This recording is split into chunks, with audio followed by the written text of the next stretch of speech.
lost all of my love and my sanity. Vanity told me I'm too hard to handle. Dismantle any opposition, quit playing with me. Brothers hella lame, how they get their name? Israelites lacking integrity. Politics made it to Israel, but it's not spiritual. Why can't I let them get next to me? Chef in the kitchen, he cooking, he cooking, he cooking. These niggas trying to steal a recipe. Look at my weaponry, that is my specialty. Lion, a Zion, a Judah, full pedigree. Repping my legacy. If I got a body rappers, then Mac, he gon' be the accessory. Judah the gang, and I'm repping it heavily. Vocals the same, but I got a new melody. I'm from the bottom of Rebel to Grepper Street. Haters, they hate me, they really be repping me. Yeah, they really be repping me. I went to war for some brothers who never had love and they heart or respect for me. Gates told me go where they celebrate it, they don't just tolerate your gifts. Christ told me shake the dust off your feet and take your peace with you when you dip. Made it out of a city where plenty crashed. We never had nothing, we needed cash. Feds gave us Aguilera, we didn't know better. We turned it to Lenny Crab. Should've got yards running from my past, but the Lord made a way when he threw the flag. Beat the case, but I blew the bag. Did it bare face, we don't do the mask. Now Protestant, Jesuit, Lutheran, now we don't do the mass. I just be watching they movement and how they maneuvering, slithering through the grass. Who gon' pity for the snake charm? Put them in the bag, shake the snake on them. It's never about who your haters, it's always about how much money you making on them. Put your riches in the most high, that's the best flip for the best price. Cash in with your house shy, I'ma die once, I'ma live twice. Balls mean, but my flow nice. Rep 12, not the pole lights. Chef, he the light of the world, I'm trying to keep all of my babies from pole light. You die once, but you live twice. Please don't get left, you'll have no rights. Me and Chef steam like bowl rice. This be getting 8 like 4 twice. A European, get your soul right. They don't hear me though, like no mic. How they supposed to know, like no advice? Children of the light, like no night. Got me feeling like Ricky Bobby up in Talladega. I'm on the road, feel like I'm on fire. Holding it down till I see the Messiah. Dripping in gold, you see the attire. Dripping in gold, you see the attire. I say it twice for those I inspire. Make it a third for all of the liars. Please do not treat this like entertainment, man, I pray you don't. This a cry for your soul. Renew your thinking and rearrange it, man, I pray you do. Cause the kingdom's a goal. They really tricking for little payments, making money moves, but you losing your soul. How y'all be thinking, be aggravating? I'm not spelling that like I'm losing my nose. We gotta represent, children is watching. We see with the ruach, the spirit is watching. Me and Chef at the back, we did the way that we flipping this heat, man, it feel like hibachi. Killing these demons with pain is my doctrine. I'm bobbing and weaving, it feel like I'm boxing. I want the kingdom of heaven, the mysteries that are spoken of in 2nd Colossians. Turn it up! Yeah. Die once, live twice. Yeah.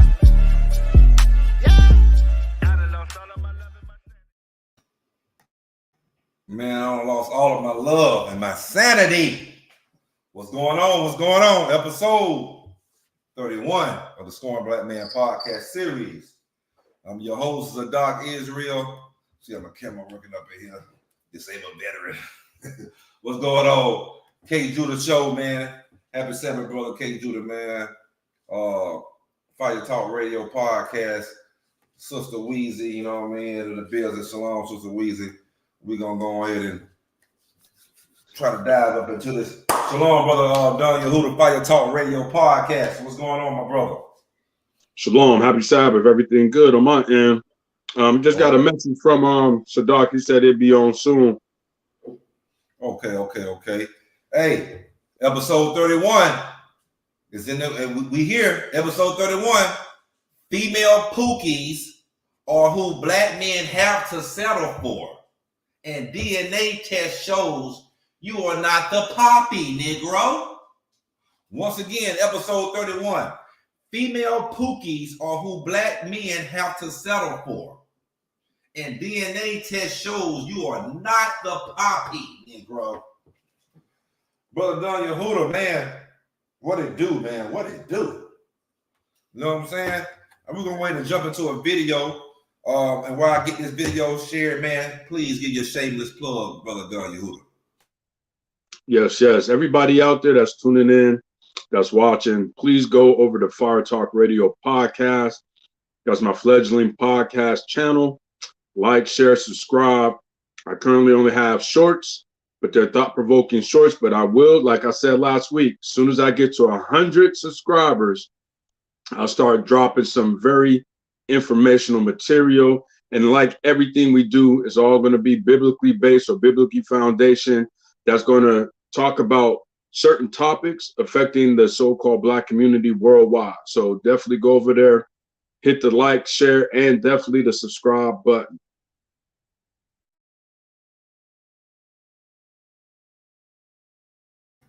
And right now we're going to see what exactly is a female Pookie.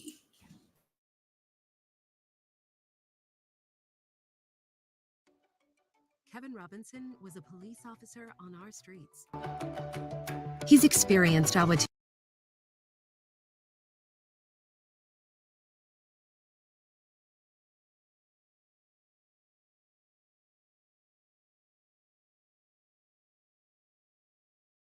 Invisalign. And then what he was talking about. And even though Samuels, because it hit me yesterday, what he was talking about. And even though, y'all, I didn't like how Kevin was talking to women, and at first I was like, what you mean what I bring to the table? I am the table. No, you're not. No, you're not. And that's okay.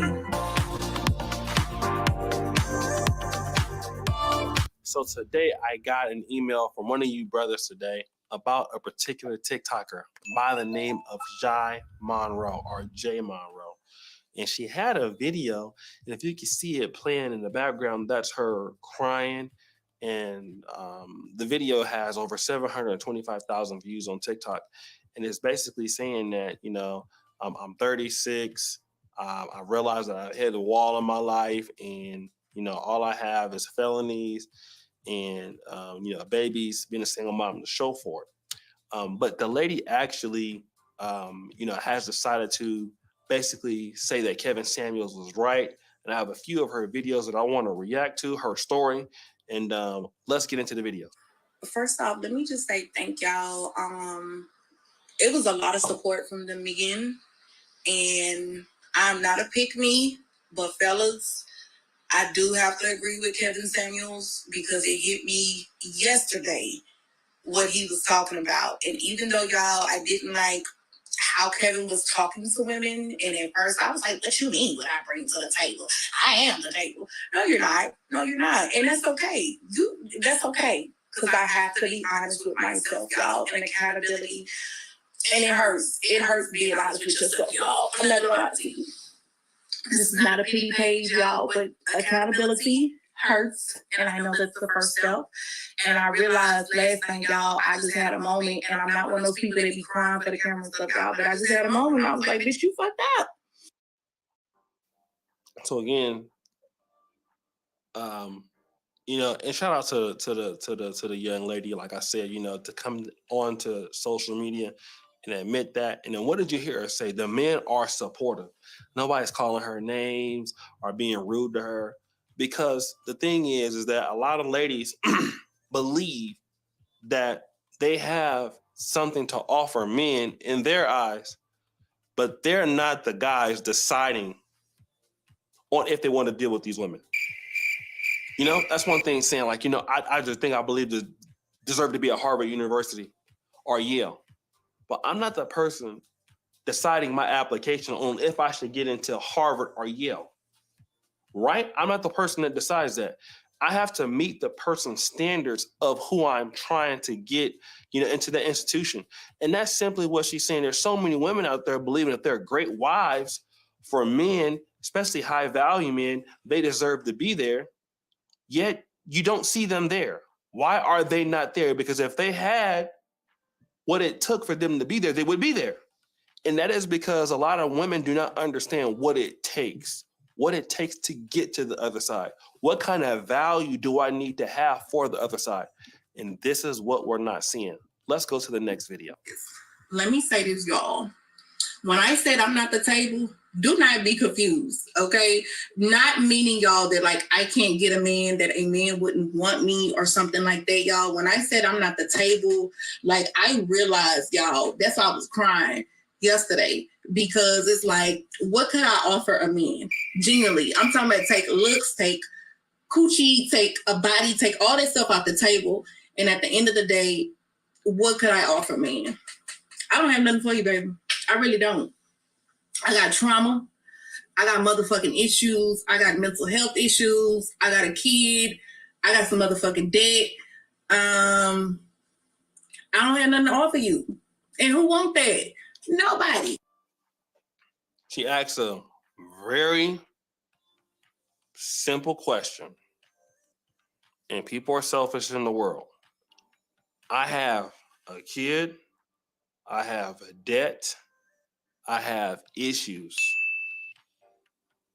Who wants that? Now, let's be on the flip side. As a woman, do you want a man with those things? Or do you want a man to have his stuff together? See, that's the fundamental thing we're talking about here. Women expect men to fix their issues. Wherever they're at, a man is supposed to solve their issues. And when a man says, wait a minute, hold on, like life is hard enough on my own, it's a problem. No, I don't want to fix your issues. You have a kid, you have debt, I'm looking also to gain from this. I don't want to spend my time having to deal with what you have going on when you're expecting me. You wouldn't deal with me if I couldn't solve those issues. You wouldn't take me in your situation. But you want somebody to accept you in your situation. That's the issue. Women are wanting from guys what they are not. And guys are saying, wait a minute, we want something at our level. And it don't have to be at the financial level. The ability to be able to receive love, somebody who's not emotionally unavailable. That's what guys are talking about. Let's continue. Because it's the same shit we be saying we don't want from men, right? And so y'all, for me, I can't speak on other women. I can't speak on other men. This is not a relationship page. This is just therapy for me to be able to be vulnerable and share shit with people unedited. Because when I was making curated content in my nice ass apartment with my makeup and filters and all that shit, nobody was engaging. Oh, it's just another cute girl. She ain't fucking a rapper. She ain't on the shade room. Pass. You know what I'm saying? So, but yeah. So when I say I'm not the table, because I'm not. I'm just not. And to be honest with you, y'all, I'm not good at being in a relationship because a bitch like me just know how to use and manipulate men because I've been operating in survival for a very, very long time. Boom. I'm used to manipulating men because I've been in survival mode. What does that mean when you're in? Man, let's take a pause for the calls, man. Let's take a pause for the calls, Brother Johnny Huda, man. First off, Brother Johnny Huda, man, before we dissect that first half of that show, what is a female Pookie in your eyes?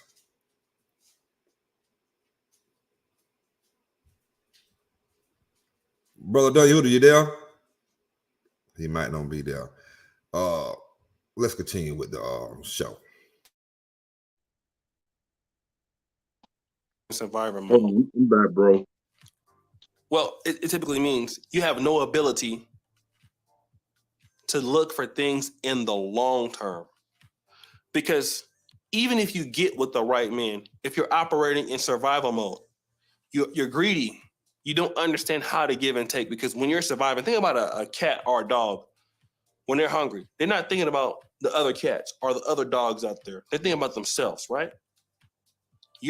Relationships is so much about giving to somebody. Giving. Even you talk about community building. What is community building about? It's about giving, sharing. People don't know, like men, a lot of men are very giving. Women like to receive, true enough, and women can give too. But what are you able to give? If you're a person and you're in survival mode, you can't give. Everything you're trying to take. So that's going to kill relationships. You know how many people think like that? You can't give anything. It's always about you. And you can't be good in relationships like that because of whatever you've seen, past trauma, but you wanted somebody to teach that. You want these men to teach you how to love, teach you how to give, teach you. Who got time for that? If you're not available for the top guys, they're not dealing with that. They're going to deal with somebody who's already worked on themselves. Men taught me at a very young age that my body equals survival, that I could use what I got to get what I want. I'm not blaming men for that. because that's the route I chose, because it was way easier than to go to college and sit there for 4 years and fucking stress. And now, hey guys, welcome to Forward. We're a new type of doctor's office that's I'm like, damn, bitch, I'm older now. I'm a little heavier now. So, maybe I should have rethought them hot girl years, or maybe if I was gonna be a hot girl, I should have had an exit strategy.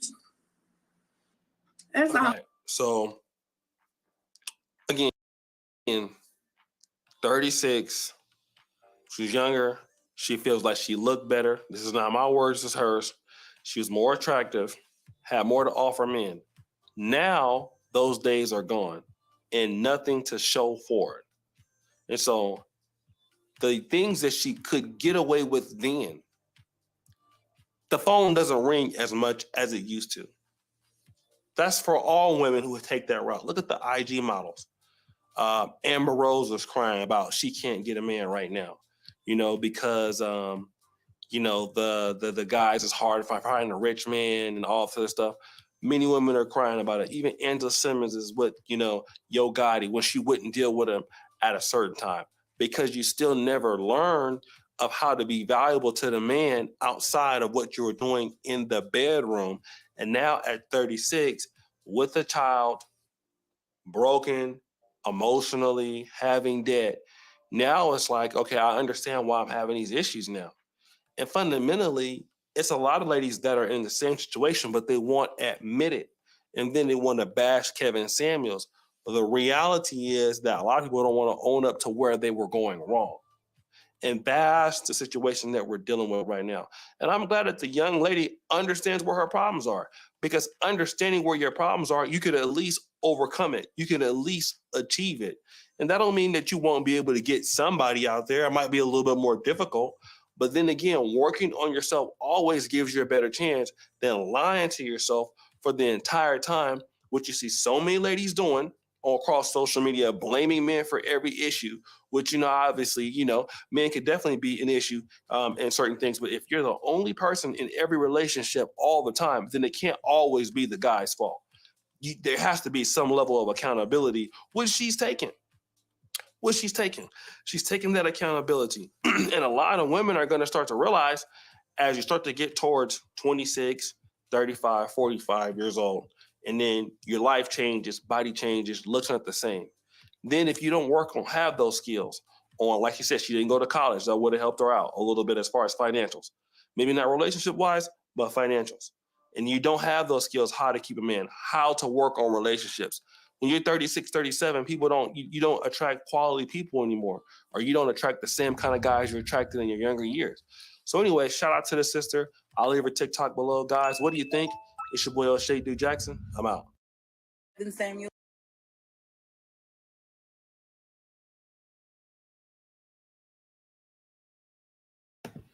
Oh man. Let's get into dissecting mode, shall we? Shalom to the brother Moshe and Amina out there, man. Sister Amina. Shalom to y'all. Hope y'all having a wonderful Sabbath, and hope we could make this show very enjoyable to y'all. Brother Don Yehuda, man, what is a female Pookie? What is a female Pookie to you, brother? Female Pookie is a woman who has not been instructed or raised in the way of womanhood.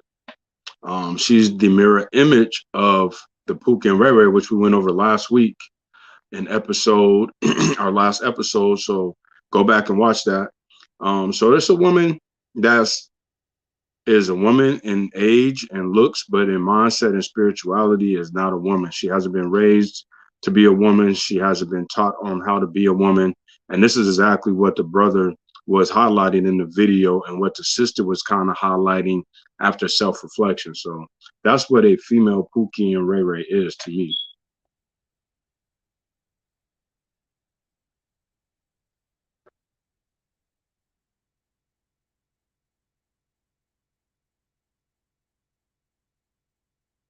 Can't hear you, bro. Damn, my bad.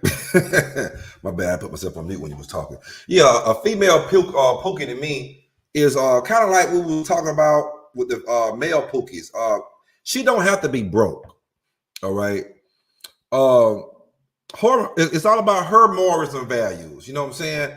But most of these female Pookies are, masculine women with nothing to offer but a cooter hole and some good head, maybe. Your typical feminist.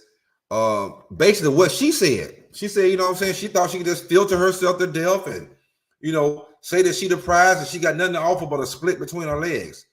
And every woman has a split. Every real woman, has a split between her legs. So that doesn't make you a real woman. Like, a lot of these Pookies, man, they call themselves like, like the thumbnail of the show. I'm a queen, I'm a diva and bad bitch, but that's only in America though. Only in America because you don't possess any value. See, a female Pookie is what we have today. Is your average modern American woman. She doesn't believe in being feminine.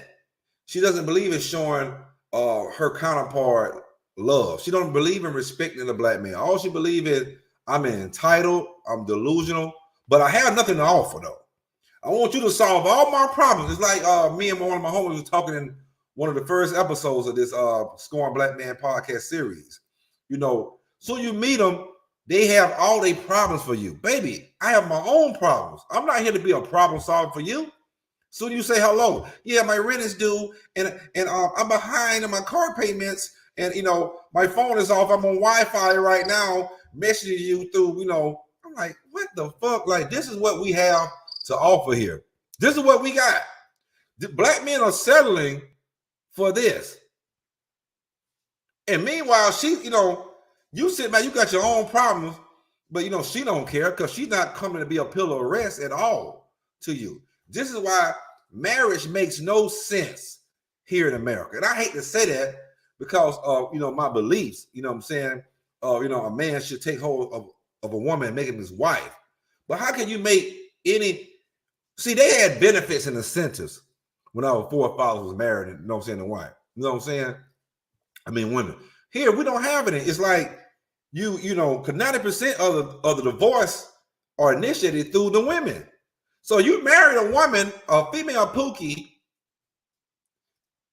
she takes, she divorces you, she takes half, she gets child support and alimony. What is it in for the damn man? What benefits do he have to offer? Because she already telling him that she's not going to be submissive. She's already telling him, that she don't really need a man. She don't want a man. She need a stepdad for the kids. She can do it all by herself. She in her own bag, but she fronting about that. And sometimes these women have a bag. Sometimes these women have good jobs. But they still Pookie and Ray Ray, because Pookie and Ray Ray, a female Pookie, is a whore as well. So you have like the brother that we played in the video last week. The brother said, you have good women hanging around female Pookies, and before you know it, you a female Pookie. Because all your morals and values went towards this dumbass bitch, excuse my language, but it is what it is. And these dumbass hoes that you follow behind. Now you a female Pookie. Now you a thought and every damn thing else.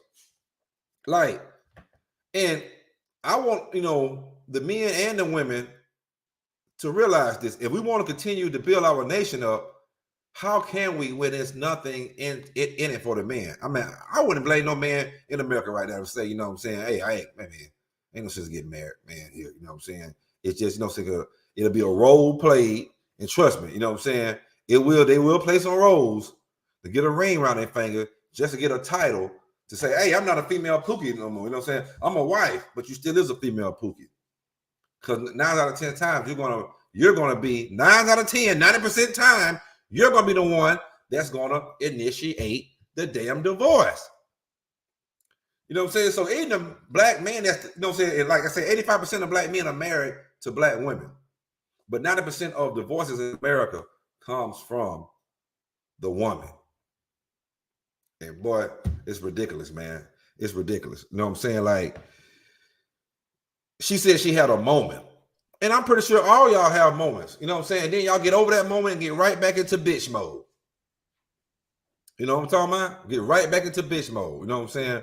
But brother, Well, you got to give her a little bit of some kudos because she did actually self-reflect. You know what I'm saying? And let me get that. Yeah, let me get that in 2 Corinthians chapter 13, verse 5. It said, examine yourselves, whether you be in the faith. Prove your own selves. So she did exactly what was scriptural, like a lot of women and men don't do today. You know, a lot of our sisters, when you look into the social media world and you see what's being promoted out there, it's a strong feminist element and energy, but a lot of them don't self-reflect or self-examine as to what is it I'm doing or not doing to build up a healthy relationship, a marriage, you know, a family or a community. A lot of them don't do that. A lot of times people point fingers not realizing you got 3 fingers pointed back at yourself. You know what I'm saying? They don't want to address that. They don't want to be forced to look in the mirror. So, you know, I do have to tip my hat off to the sister for at least acknowledging her shortcomings in the whole situation because, man, probably 7 out of 10 women don't do that, or at least we don't know that they're doing it. They might be doing it behind closed doors, but what we see on social media fronts is not being done. Good. And shout out to the brother O'Shea Duke Jackson, man. He bring out some good material, man. I watched him dated some good stuff. But what did you think about what she said and you know, and what he said? Don't say how he, you know, saying kind of broke it down. But what you think about what she said about, you know, how basically everything she said about how she was and how these women think, what she had to offer, and how she got to get herself together and everything. Well, like I told you last week, man, when you peel that cap back, it's gonna say "Made in America," bro. That's just the real of it, man. Made in America. You know what I'm saying? And we don't realize that the way we think and the way we move is a byproduct of what we learned here in America. When you go overseas, what we're seeing now from the testimonies of many brothers and sisters is that the women of overseas are vastly different than the women here in America. Now, that's no knock to our women here in America as far as, you know, that we dislike you or anything. So don't try to take it there. That's not the case. But what we're doing is making a comparison on how deep the rabbit hole has gotten here in America with the programming and the things that they have taught, shown, and revealed to our people. And then what's happened now, the machine is on automation because now we're self-destructing without the help of the oppressor, without the help of the mechanism that was first put in place. We are the ones that's glorifying all of the detrimental things within our community. And who's at the forefront of our community? It's our sisters. Our sisters at the forefront of the families. Most single-home families are ran by the woman. What we see on social media that gravitates and captivates the mind of the people are the women.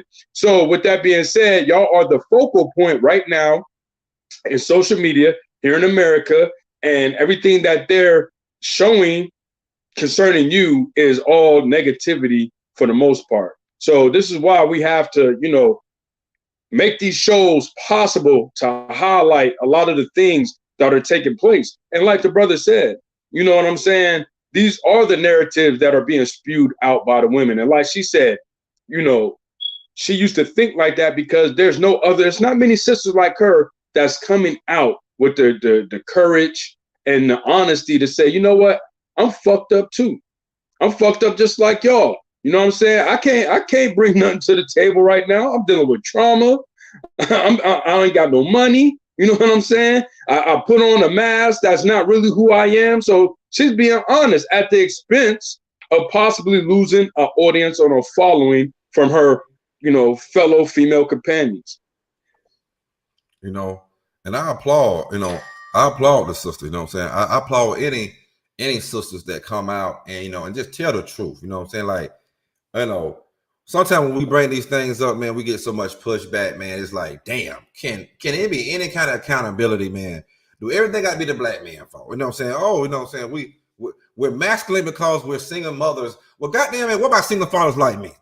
You know what I'm saying? We not running around here talking about some, hey, it's Mother's Day. Give us a Mother's Day gift. I'm feminine because I raised my kids by myself. There ain't no feminist about, you know what I'm saying, about me, and ain't too many feminists about other single fathers who raised it. So we don't use that as an excuse.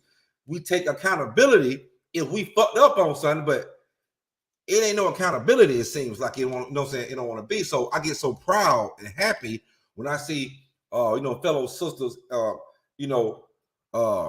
black woman, you know what I'm saying, taking accountability. I don't give a damn about the white woman, you know what I'm saying? Let them do what the hell they do. But you black women, I'm proud when y'all take accountability and responsibility, because yes, there are female Pookies.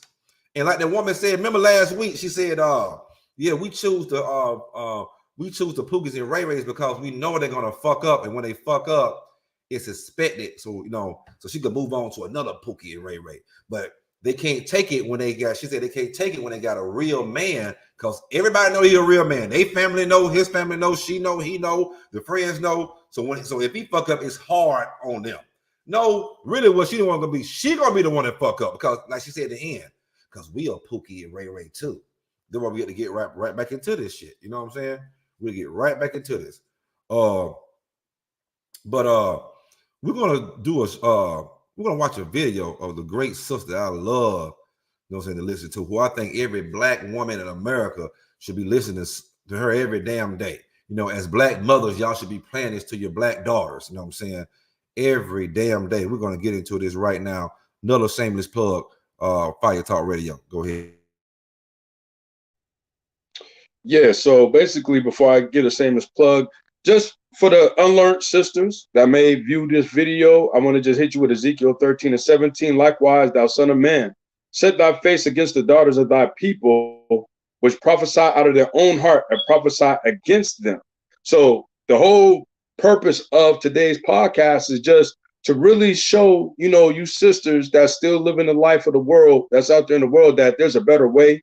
There's a higher level of learning, a higher level of living, a higher vibration that you can attain to. You don't have to settle for being at the bottom. And also, once again, go over to Fire Talk Radio Podcast, subscribe, like, and share.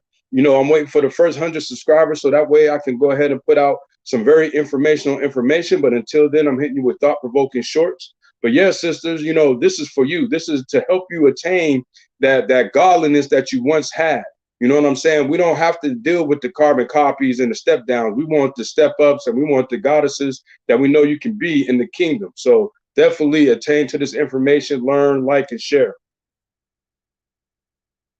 Think that we are. So, as I said, this book demonstrates that we are not as different as we like to think that we are. So what I'm going to go over real brief right now is what the attributes are of the good black woman. Since she's not on television, we may not recognize her. Okay. Now, the good black woman. Hold on. Stop. Has 7 attributes, and then I'm going to explain to you how to. Bro, we can't skip past that part. Yeah. I want to start right now. We can't skip past that. We can't skip past that part. That was heavy.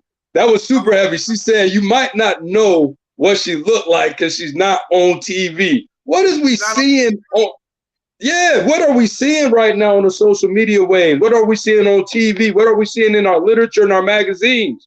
We're not seeing the quote unquote good so-called black woman. What we're seeing is the bust downs and the ones that's for the streets. You know what I'm saying? That's not what we're supposed to be seeing or striving to be like. She for the streets. For the streets. And that's everywhere. Yo, this sister, she's super heavy, man. The Most High was speaking through her when she dropped this right here, man, because she hit every point on the head. Man, I love to listen to her. I've been listening for years, man. You know what I'm saying? She is the epitome of what every black woman in America should be striving to be mentally. She's not worried about, being a queen, a diva, and a bad bitch, because she knows she's a queen because she got a king.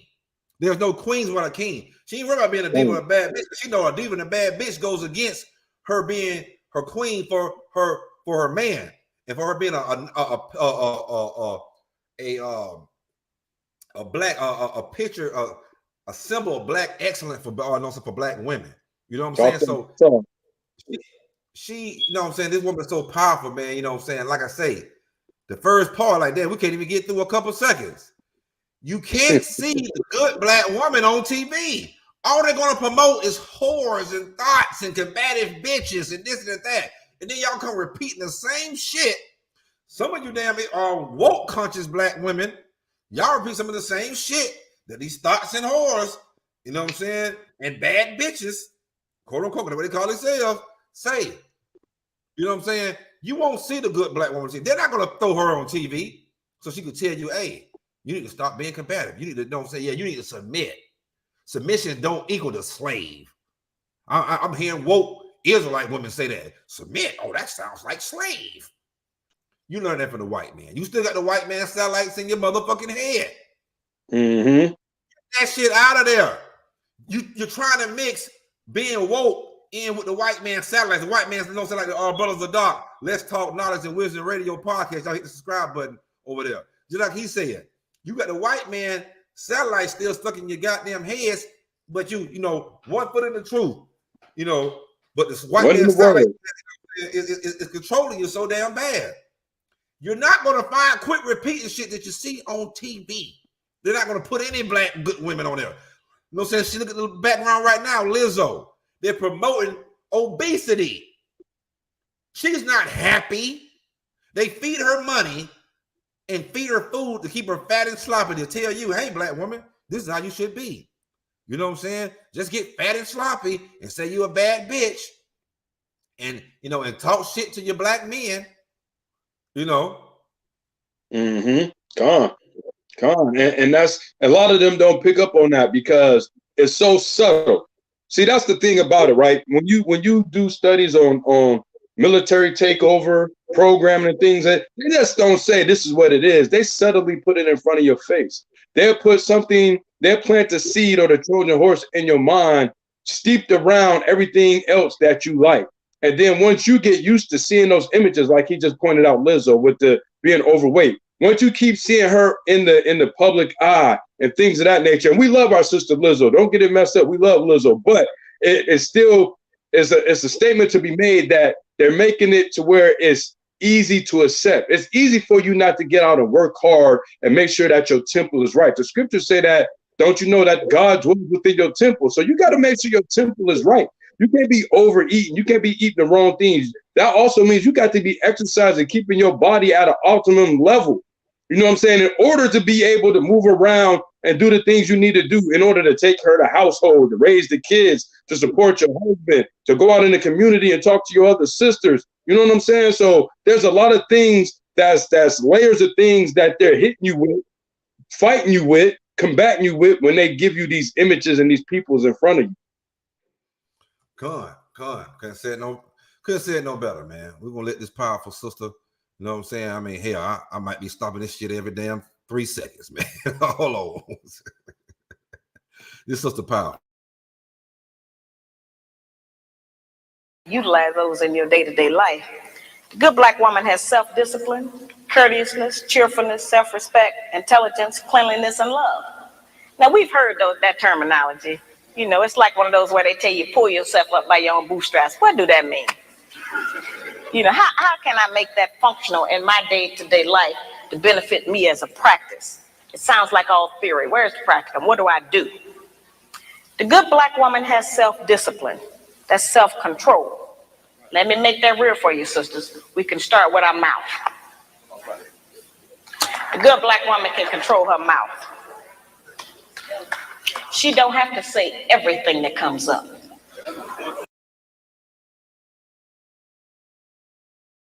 Damn it, boy, it's gonna be hard to get through this damn show. Oh my Lord. Every 3 to 5 seconds.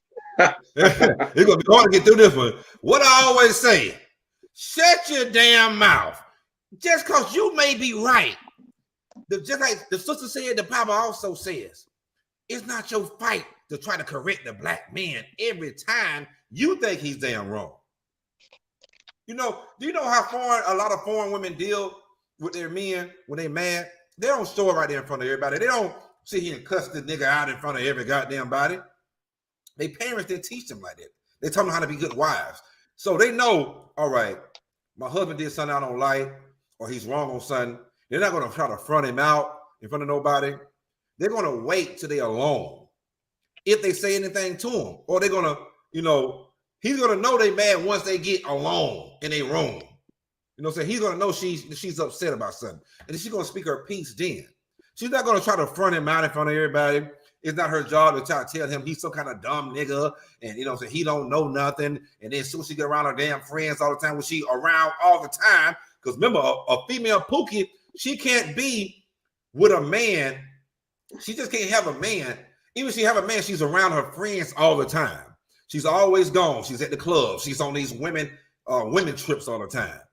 So she didn't know how to even talk to a man or even act around a man. Because most of them want to say, I have a man as a title.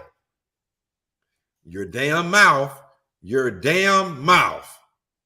Let me continue. Hey, hold on. Let me hit that with some scripture real quick, bro. Because see in the spirit, 1 Peter chapter 3, verse 1. Likewise, ye wives, meaning you sisters out there, be in subjection to your own husband, not being a slave, but being a helpmeet, being a helper, being a backbone within the household, that if any obey not the word, meaning that Negro, if he don't obey this word, they also may without the word be won by the conversation of the wives.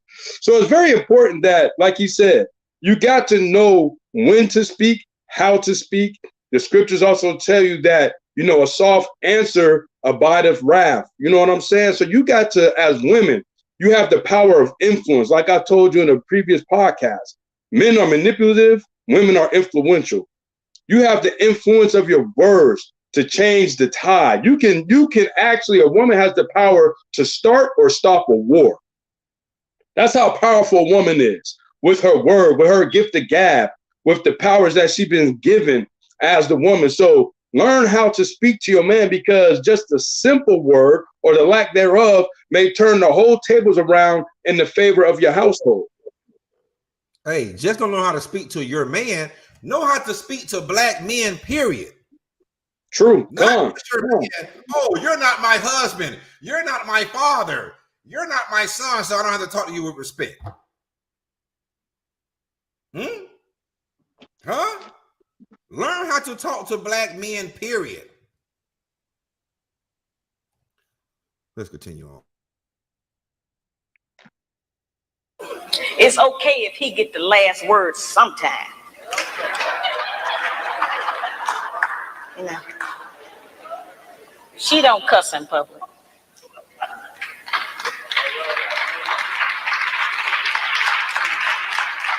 And she works on not cussing in private. She don't tear a man down with her mouth, because they can't out-argue us.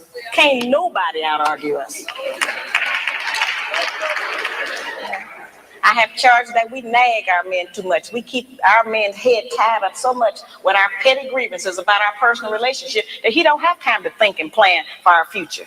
Because he got to deal with what's going to happen with us every day. You know, it's real odd. When the black man come home, he almost have to do a wind test or stick his toe in the door. He don't know what's waiting. He don't know who in there today. He know it's a possibility that there's some kind of new monster that he didn't even know about yesterday. So, you know, we need to not make it like that. We need to not be so vicious with our mouth. You know, men are not petty like that. They're not going to out-argue us. And it has been proven that verbal abuse is just as harmful as physical abuse. So let's not use our mouth to do that to him. The good black woman is courteous. She says, thank you, baby. I appreciate you doing that. I appreciate every effort you make. Try harder. I'm going to work with you. Thank you. I know you did your best. Now that's a whole new language.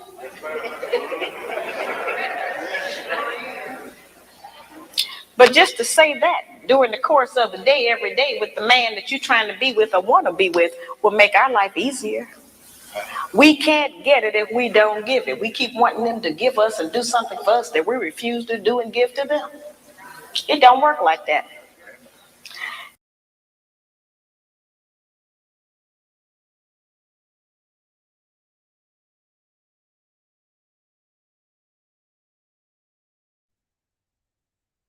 Your mic off, bro. My bad. Shalom, shalom, brothers of dark. Let's Talk Knowledge and Wisdom Radio podcast. Shalom. Shalom, brother. Shalom. This is gonna be hard. Courteous appreciation. This is something the black man doesn't get. We don't get too many thank yous. You know, I always say, man, me and one of my homeboys from Detroit, man, we always say the black man can give the black woman $100. This nigga gave me some little petty ass motherfucking $100. Bitch won't even say thank you. The white man come give her a goddamn $100. Oh, like he gave her $1,000. Oh, thank you, master. Oh, thank you.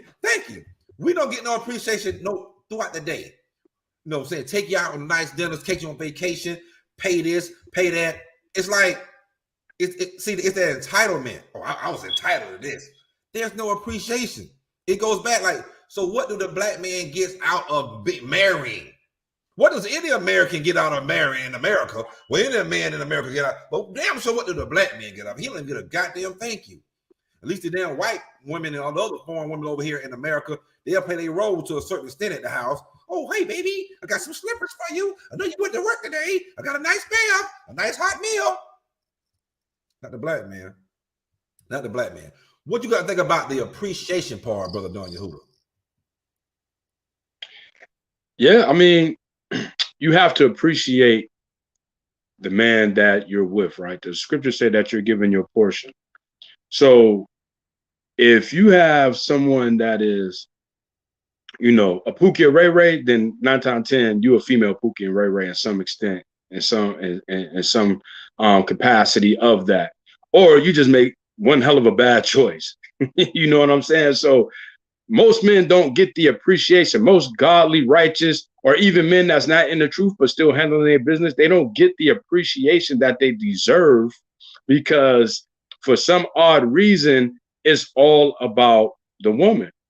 And once again, I don't want to make this as far as saying that it's all of our sisters' fault, because we do know the programming that's been implemented here in America.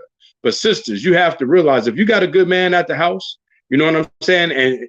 And better if you have a righteous brother in the house, give that man his appreciate what he does for you in the household. Appreciate what he does for the community. You know what I'm saying? A lot of men don't get that. A lot of times when you hear about the credit that's being given is given to the mamas and the big mamas in the household. You know what I'm saying? It's very rare that you hear about the father, you know, the grandfather, the uncles that was actually there in your life, that helped you out, that was out there on the field with you if you was an athlete, or gave you that pep talk that you needed, or that protection that you wanted. You know what I'm saying? A lot of times our sisters get the credit within our households and the man doesn't.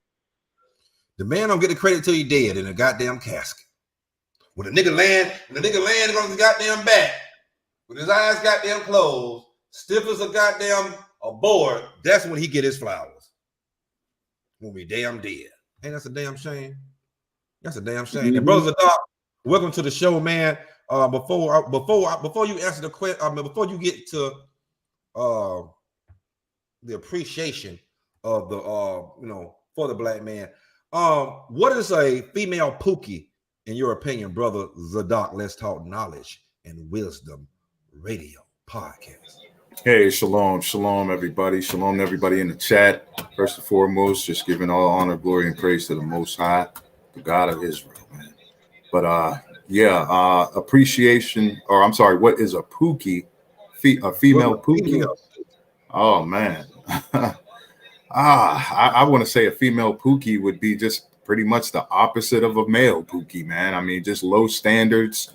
Once again, going into the second part of that question would be no appreciation for her brother, for the so-called black man, her counterpart, not correctly raised by wolves, man. I mean, but we look at the term Pookie in general for male and female, and we can go back to it talking about it's like a term of endearment, right? A Pookie is some, oh, she cute, a male usually uses that term towards his woman. That's my Pookie or whatever. But it has become like really ghettofied now, where that Pookie character, that male Pookie character, has just been a nigga in the street, man.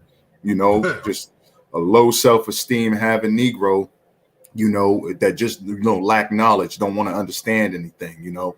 And the female has in turn learned from that black man. She watched his character in the street and decided to latch herself like a leech onto his character. And now in turn, she is now the female Pookie.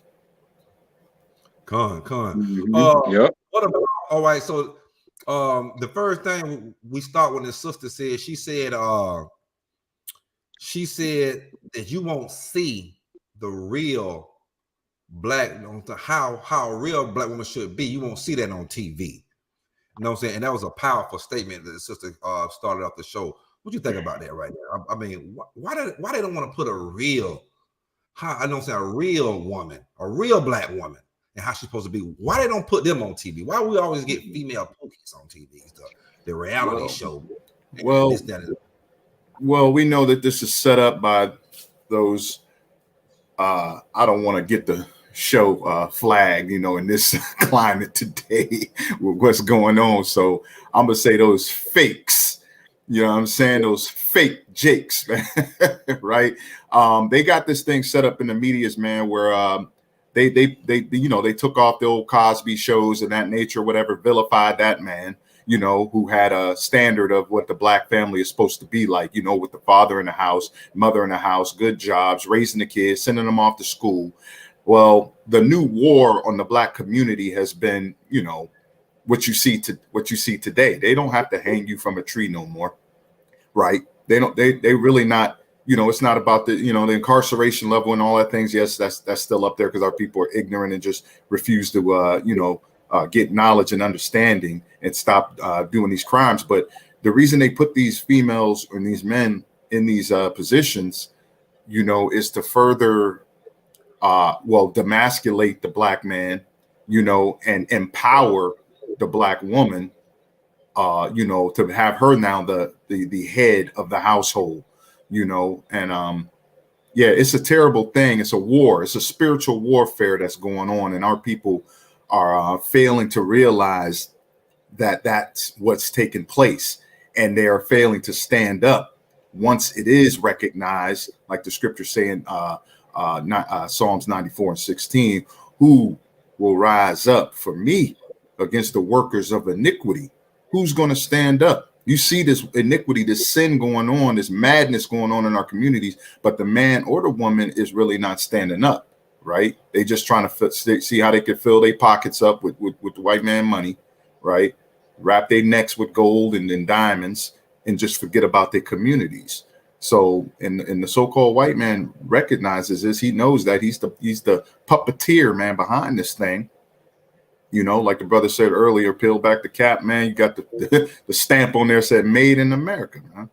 You know, made in America, man. We're gonna get some more of this video in here right now.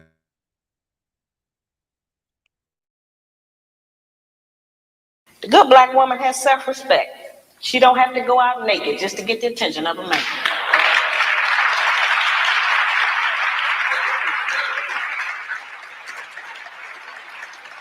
I have sisters all over the country, and they come up to me after the lectures, and they'll be talking to me, and they'll say, well, you know, all he think about is sex. All he think about is my body. I say, why don't you show him something else? And then here's the really good one. They'll come up and they'll have a weave. They have on false eyelashes, another whole face, false fingernails, and all of that. And then they'll say, but I'm looking for a real man.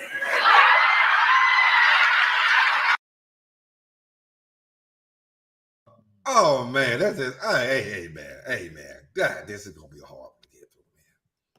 This won't be a hard one to get through right here.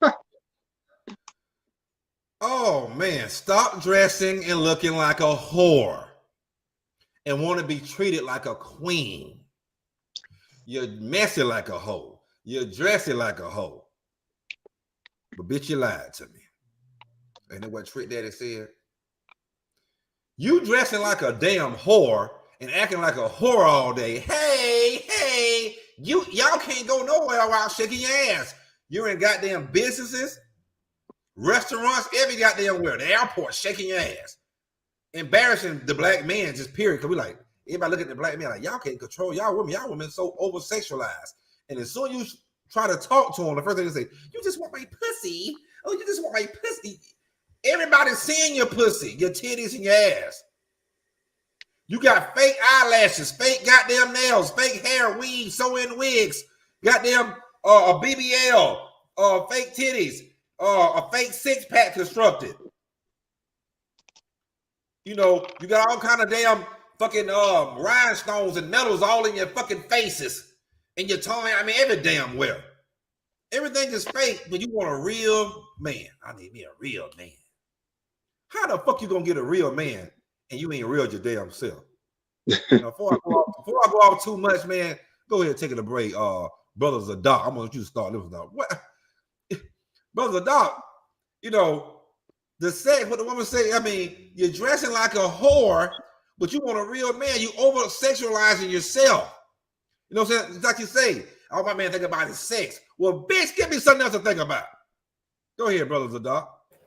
Yeah, I think the sister in that video is absolutely correct, you know, and a lot of sisters gave her backlash and what do you call in some communities with her. They went ahead and, you know, canceled the sister out and all of that because they are too, you know, they're caught up in this world. Everything tastes good. The delicacies that the so-called white man set up for our people in this land we are now attached, and we become in a frozen state of mind when it comes to civilization. Being civilized, a civilized woman, a civilized man. I brought this out months ago, I believe, about in the Willie Lynch letter that I'm pretty sure a lot of you are familiar with. And there's one passage in here that speaks on the breaking process of the so-called African woman, the black woman, right? There was a breaking process that took place, right? So I'm gonna read this one part real quick. I'll be really quick here. It says, we reverse nature by burning and pulling a civilized nigger apart and bull whipping the other to a point of death, all in her presence, right? By her being left alone, unprotected, with the male image destroyed. The ordeal caused her to move from her psychological dependent state to a frozen independent state. She will raise her male and female offspring in reversed roles. So we know that this psychology behind the making of this modernized, what we call today, this modernized African American woman, right? It's psychology behind it. Yes, we talk and we say these things and bring these things out about our sisters, but also we got to stand back and look at the psychological damage and processing that was done to these women here in America that has them in this state of mind right now. Our sisters are sick. Our brothers are sick, right? And it's our jobs that know better, that have come out of this matrix, to fix it, to correct it, to point a finger at it, to help them. Any sisters listening right now, this is for help. It's a medication. There's a healing ointment that we're using, but we have to bring it out in this manner in order for our people that's involved in this type of behavior and in this mindset to understand it. Y'all know what I'm saying, right? You know, so yeah, so we you know, it's a process, psychological damage that has been done to the brothers and the sisters alike. And you know, but we gonna bring it to the light, and no matter what, we just gonna keep pushing this thing and bringing out, you know, scriptures and different videos and things of that nature, so our people can get it. Not everybody is gonna get it. Remember in the scriptures, it's 1/3, there's 2/3. 2/3 are just destined to be cut off and die. They're not gonna get it. How they say it in another day, I love America.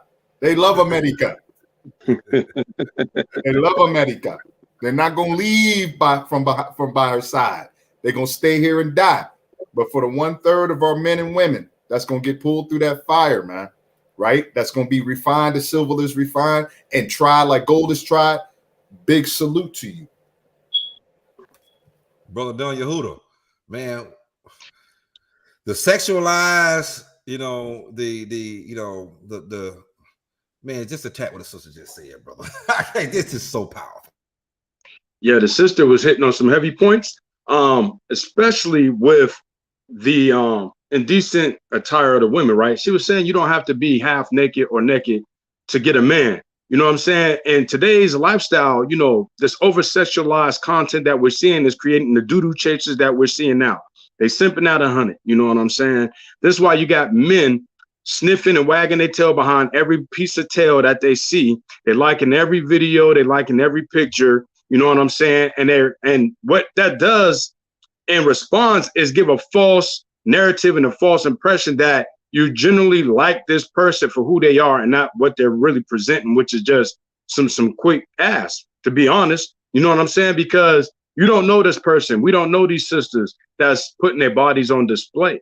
But you're not going to get a man, not no righteous man, not no man that has common sense, not no man that has some type of self-esteem, knowing that his woman has shown her body off to the world. Because most men want to have a woman that no man can say they have. You understand what I'm saying? Most men want a woman that they can put on a pedestal and showcase in front of everybody else and say, this is mine and has only been mine in many cases. Now, we know that's kind of hard in today's society where there's a lot of promiscuity, a lot of casual sex going on. But in the deep recesses of the male thought, that's what it is. So when you read in 1 Timothy chapter 2 and verse 9, it's saying like manner also, that women adorn themselves in modest apparel. So you're instructed to adorn yourself in modest apparel, meaning that you cover up your body, cover up yourself in public. Don't be out in the public eye half naked, showing off your curves, showing off the private edifices that's been given to you that only your significant other should see. And it says with shamefacedness, shamefacedness meaning the opposite of what we see in today. They're not shameful.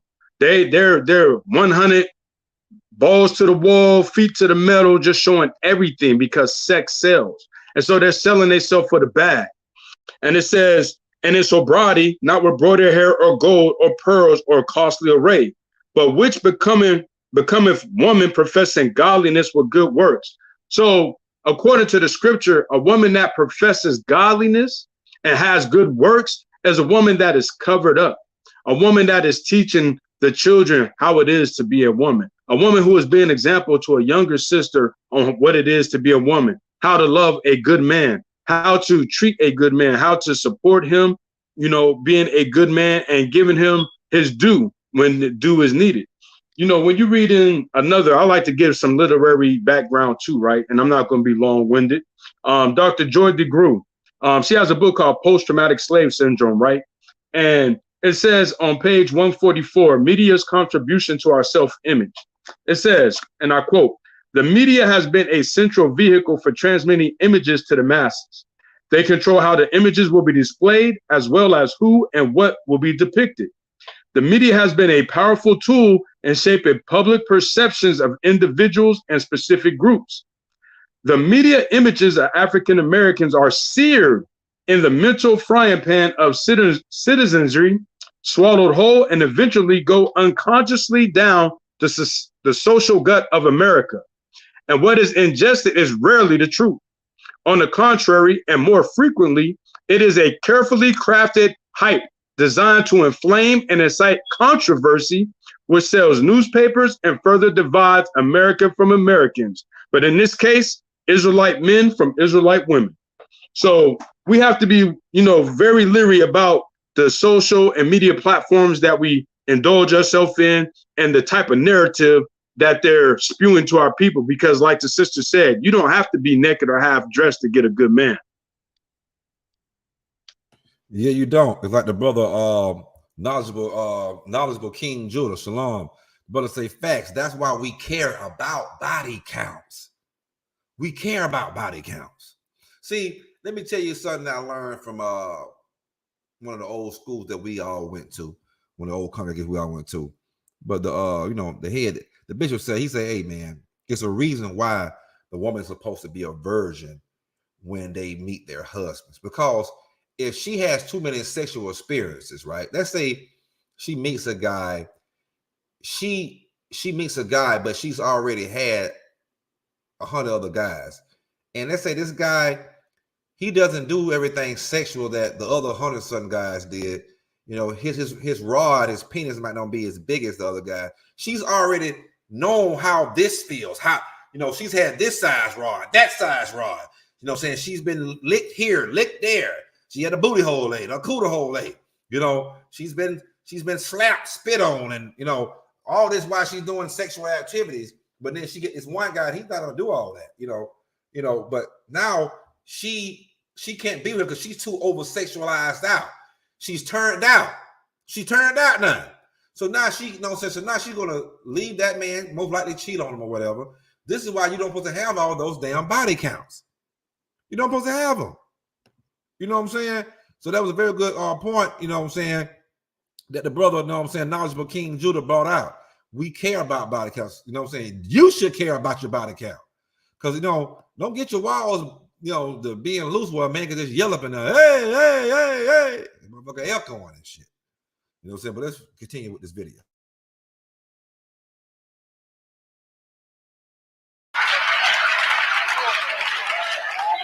It's real deep. I say why? What you want a real man for? The good black woman can pull a dress down without thinking that it devalues her. She doesn't have to use her body because she has so many other good attributes about herself to get the attention of a man. We can take the sisters in a position to take all of the charge and sexual energy out of the black community by just dressing differently. We have the power and control over that. That don't stop you from being beautiful. That don't stop you from getting a man. And it certainly puts things on the right perspective so some other judgments can be made other than physical. It don't take no knowledge, wisdom, and understanding to have a sexual reaction. That's the most base. We spend less time doing that than anything else we do.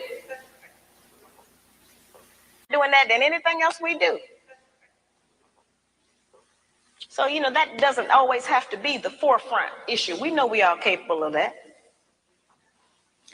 The good black woman has intelligence, meaning that she knows how to behave properly in the streets. She's not in the wrong place. Some of our women don't know what else to do other than go to the bar. They need some activities. Some of our women thinking that staying home on the weekend is some kind of sin.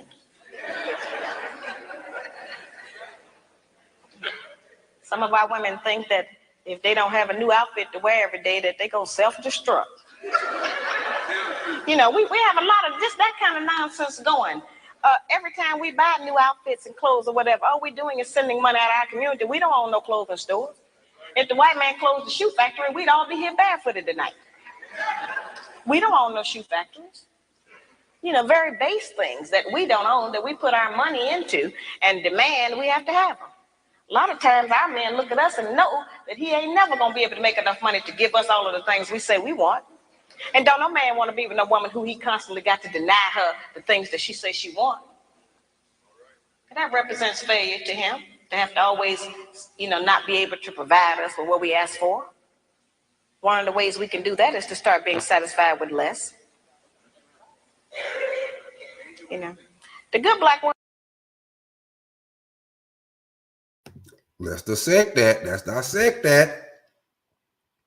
Brother Donya Hoodum, let you go first. You know what I'm saying? You know, she made some powerful shit brought out here today, Brother Donya Hoodum. Hey, I mean, she's right. I would never be able to buy everything my wife may want or say she won't. Thankfully, though, she don't come to the table saying she want all this and that. But a man doesn't want a woman, you know, or feel like he can't provide for his woman, because biologically we're providers, right?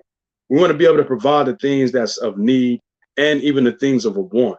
So we don't want to have our woman, you know, thinking she has to go outside of us in order to get the things that she needs. So for a woman who has very high and unrealistic expectations and wants, it can destroy a household, because now you're demoralizing the man and you might not even know it, but the things that you ask for, the things that you say, and this is why I say women are very influential, because with the tongue comes power, comes life and death. So the things that you say can build up a household and can destroy a household. You know what I'm saying? And we just have to acknowledge these things and be realistic with the people that we're with and who we're choosing to be our mates. Because if we're not, then we put ourselves in a compromising position. You know, in Proverbs 14:1, it says, every wise woman buildeth her house, but the foolish plucketh it down with her hands. So you have to be very, very conscious of the things that you say and do within your own household, sisters. You know what I'm saying? Don't be a female Pookie and Ray Ray, meaning don't be the base of some type of common sense, of some type of spirituality, because in everything, you know what I'm saying? Spirituality, knowing the law, statute, and commandments of the Most High is what's really going to govern who you are and how well you're going to do while you're here on earth, and with the interactions with people in and out of your household. So she, you know, the sister is bringing out beautiful points, because for one, she's a sister.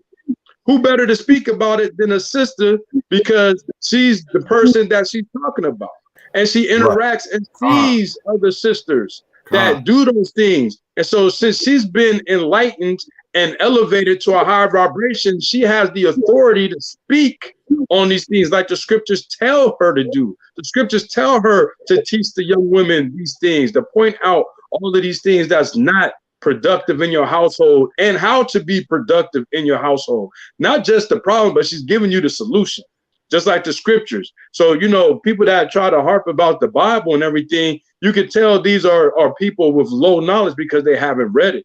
You know what I'm saying? Because it gives you not only the problem, like it tells you, you know, what's written aforetime as far as learning, but it also gives you the solution. So, yeah, man, I mean, like you said earlier, we literally, realistically can stop the video every 5 or so seconds because there's so many points, so many jewels she dropping. The bank been robbed, yo. She really went in there and robbed the bank, and you see the money trail going all the way down the street because she's dropping so much for the average mind. I don't think a lot of people gonna grasp everything she said. Right. I forgot what she said.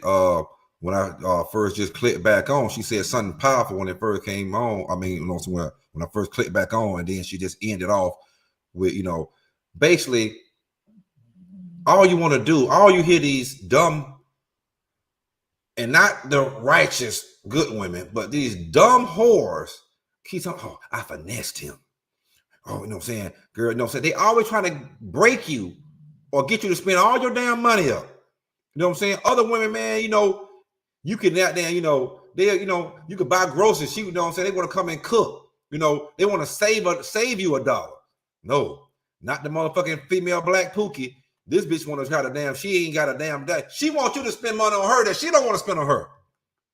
Now, what kind of man wants a woman that can't even help him save $1? We can't build. We can't grow. We can't build a growth. We can't damn save. You want to spend all my damn money up on everything that you want to do that you don't want to spend your money on. You see how stupid as hell that is? Quit. They don't. Oh, I finessed the nigga. Girl, how you finessed him? He took me to the Cheesecake Factory and I ain't even call him back. You the damn dummy. If you can afford to take you to the cheese factory, one day he can take you to the goddamn Rue Chris the next day. He doing that every damn day. You just ruined it. You sold yourself out for one goddamn. It's like Dunya Hood in the streets, man. You know what I'm saying? You know, you moving product, you know, and you plug a nigga in. He could have made money continuously, but he read off on the first damn time. You fuck yourself up. You fucked millions of dollars, $1,000 you could have goddamn made, depending on how, you know, what level you on. Right. For one little goddamn finesse move. Now you broke in the next 2 weeks or a month later, you're broke with no plug. See how stupid? See, I'm gonna break it down to you street niggas too. Like I say, this Scorn Black Man podcast from a street and biblical perspective. So you're gonna hear some shit over here. We're gonna keep it 100 and real. You know what I'm saying? Quit. Learn how to save $1 first of all, black woman, or black female Pookies. And learn how to save the black man $1. Like she said, learn how to build You know what I'm saying? The shoe store break down today. You don't own one. Because you spend all your money with the goddamn Gentiles any goddamn way. All your money go to the Gentiles, the other nations, the heathens. Right. All And that money. was powerful. That was powerful. How many of our people even think about that? None of them. You know what I'm saying? They don't think about where this stuff come from. They don't think about who's making it, who's supplying it. You know, right now they seeing a little bit of a glimpse with the supply chain and everything that's been going on as of late. But outside of that, most of our people thought this stuff just fell out of the heavens. Right. You know what I'm saying? It's just so learn how to save. You know, a man $1. You don't want to save the man $1. You don't want to save $1. But this would kill me. You want him to spend all the money that you don't want to spend on yourself. And then they're going to go all these places, take all these pictures and videos, all the blessings. Never show the blesser, because they're going to post all that shit on goddamn, social media. Never show that black man blesser or another black woman that's got her shit together that, that's treating you out. You know what I'm saying? But, but this is, very, very powerful. Brothers Adult, you got anything to say about this part right here? Yeah, man. The sister was definitely bringing it out, bringing it home, speaking nothing but facts and truth, man. And like I was saying before, a lot of sisters just don't want to hear this, man, because they just, caught up in the world of fashion and glitz and glamour and all of that. But the reason why, when you was talking about saving money, I heard a story this a while ago. There was a sister who, I guess her husband or a man, I don't know who exactly what he was, but he was giving her money all the time. Our brothers like to floss and stuff like that. She was taking the money, buying her maybe a little something cheap on clearance and taking the money and saving all the money. And then they fell upon a hard time, right? And he didn't know what he was going to do. And she went to the bank account, man, and all this money over this, course of time, they had saved up, and then she saved up for him because he was using no wisdom at all. Right. Right. So they fell on a hard time, and she went and got the money, and they was able to do what they needed to do. All praise to the Most High. And he said, "What? Where'd you get this money, bro?" He mad at her. Where you get the money from? Yeah, from you. It's your money. You just foolish and using no wisdom. Right. So that's what type of woman, that we need out here. You know what I'm saying? Not taking the bag and trying to, how you say, finesse the man. Oh, I finessed him. I said this, woo, woo, woo, and he gave me this. And then I went and got, she's not thinking about him. She's not thinking about long-term relationship with their man.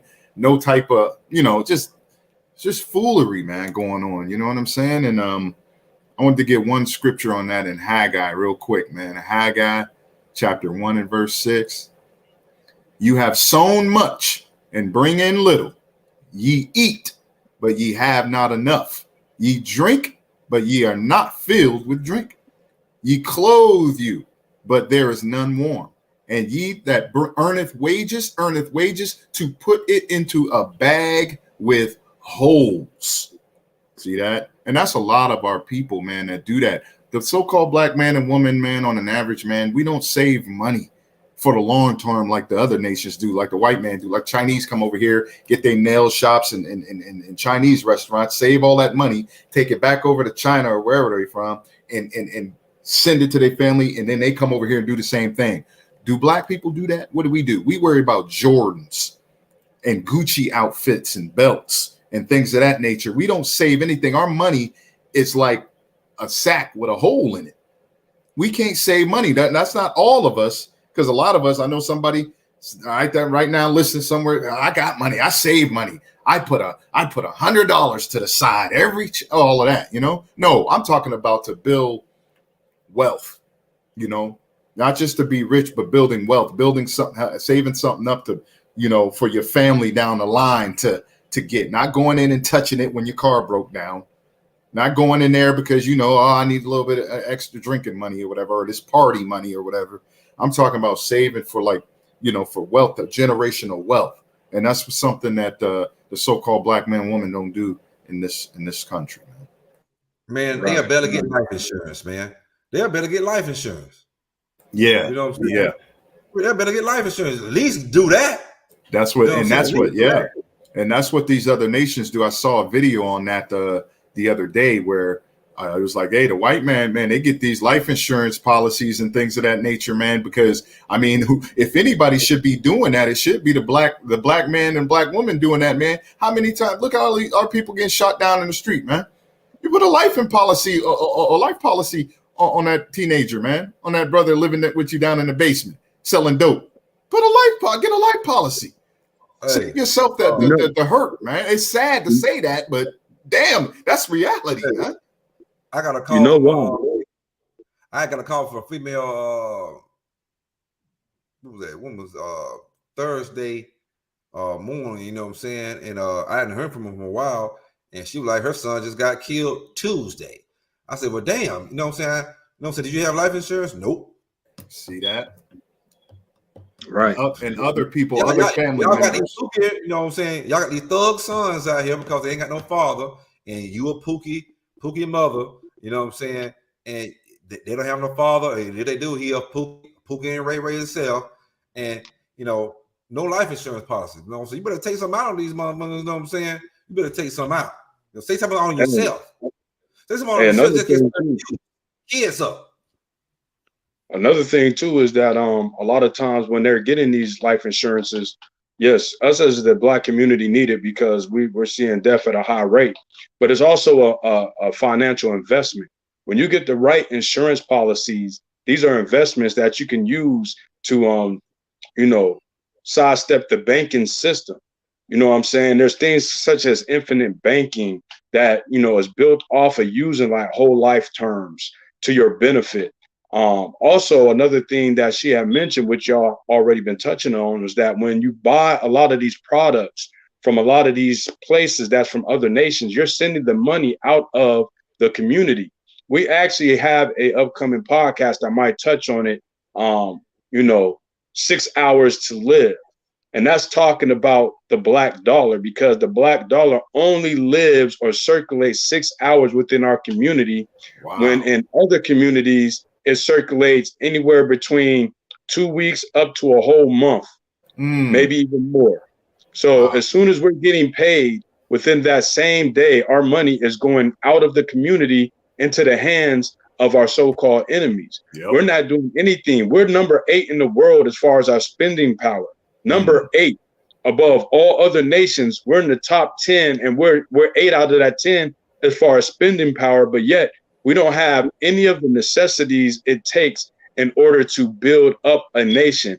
We can actually not just build, but supply and maintain a whole nation right now with everything, all the infrastructure we need, just off of the amount of money that we spend on an annual basis.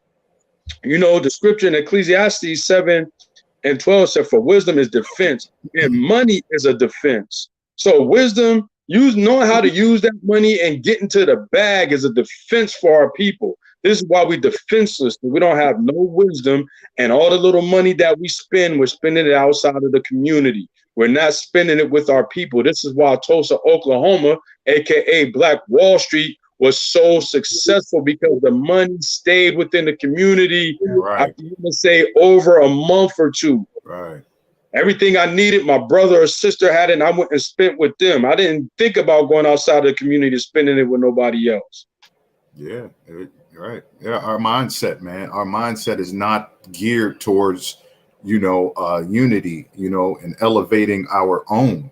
It's we're crabs in a barrel. Everybody looking for a come up, you know what I mean, and just dragging each other down. We'll have a black business. And Don Yehuda, you can attest to this. You had a business before, and I'm pretty sure your people came in there looking for the damn discount, man. You don't look for the discount, and when you go to the Chinese store or the Walmarts and the Targets, you don't go up to the cash register and ask the manager, "Can I get this for 50 cents instead of the dollar?" You don't do that. But in the black community, that's what happens, or we ridicule. We'll go in there and say, "Oh, this is too high. Why is this so? Why does cost so much? But you don't do that in the other nation stores though. You spend. Hey, so Doc, you're right. That do happen. And when I've actually said that to some of the patrons I had, and they'll roll their eyes and they'll smack their teeth. Yeah. But it's the truth, because you ain't going, like you said, to Walmart. You're not going to Tops. You're not going up to Home Depot, and none of these places saying, yo, I need the discount. Right. You're not doing that, man. Because why? Because the other nations, mainly the so-called white man, has become your God. He is your savior. He's your master. You love him to death and respect him through the roof. You know what I'm saying? Like but when our people get our businesses going, like you said, that dollar is, it don't go far, man, at all. 6 hours to live, man. And if that, it might be less than that.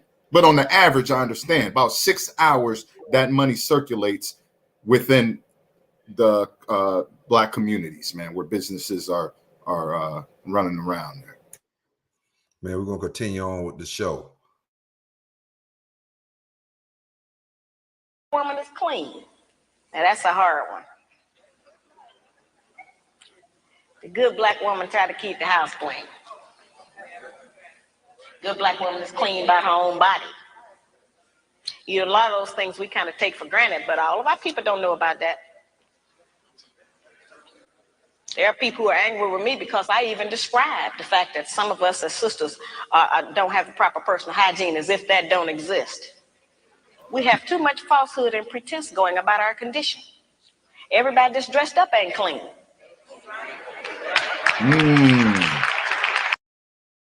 Message.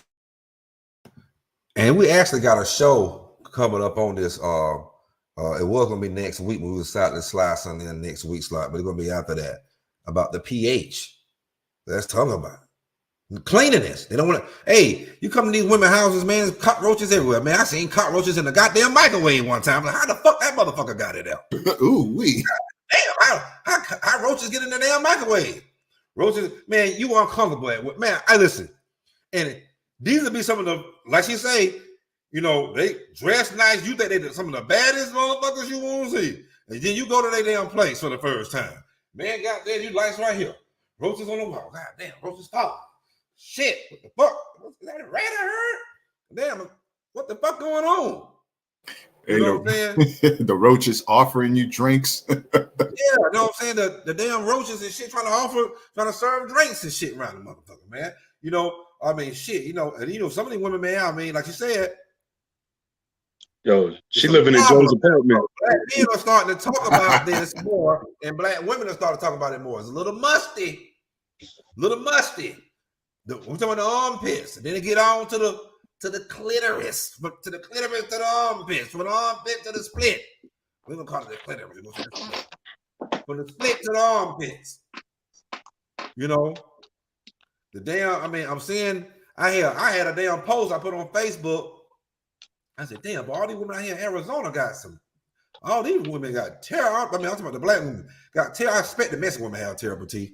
But I'm like, damn, these Black women got terrible teeth, a lot of butter teeth and rotten teeth.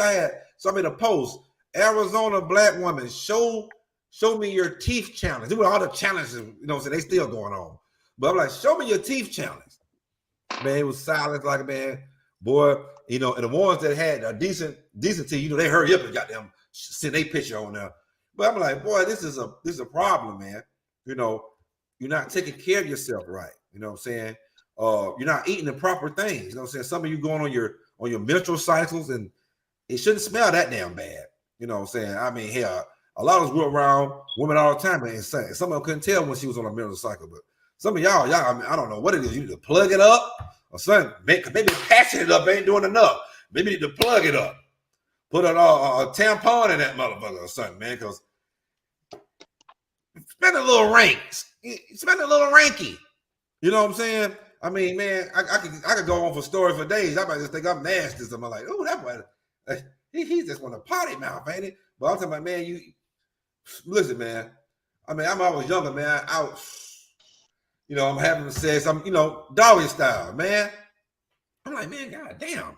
That's been kind of funny, man. She had a big old butt. Man, I took them cheeks and spread them apart, man. Man, man, y'all ain't been wiping good. Y'all ain't been wiping good, man. You know what I'm saying? You know, ain't been wiping good. You know what I'm saying? I'm gonna be real, man. Y'all can laugh. I know it's funny because it is, but it ain't. You know what I'm saying? Well, I ain't gonna tell all the stories, man. I got stories. I got stories for days. Y'all be like, what the fuck? But y'all know. You know what I'm saying? Me and my cousin, you know what I'm saying? We had a joke back in the days, man. Like, nose straight to the ceiling. Because some of y'all, you know what I'm saying? We hit you, we got to put our nose straight to the ceiling. Like, damn, boy. Hurry up and goddamn do what you got to do, man. Well, I'm ready to damn explode right now, but this smell going to make me pass the fuck out. Your nose is straight to the ceiling. Straight to the damn ceiling, man. It's funny, but it ain't. It's funny, but it ain't. This brother right here, bro. It's funny, but it ain't though. You know what I'm saying? Oh, We taught the heathens how to bathe. Where the hell have we forgot? Because now we have gone into the ways of the Gentiles, aka the heathens. Now we taking all their ways. Hey, you know what I'm saying? Hell, you know, just you don't got to clean your cooter out, or you don't got to wipe your ass. You know, you don't got to, you know, man. We got stanky titties out here, man. And men talk, but we don't talk like them. But we do talk like, hey, man, you might not want to mess with her, but you know, whew. But you know what I'm saying? I don't know if it's one time thing, man, but you know what I'm saying?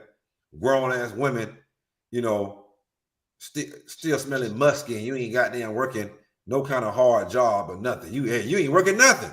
Then or you inside some kind of office in a cubicle, and then you come, you know, you go around somebody just stinking. You know what I'm saying? Mm-hmm. Right. Your clothes smell like goddamn cereal milk. You know how cereal milk smells like, you know, lemon out of cereal. Wow.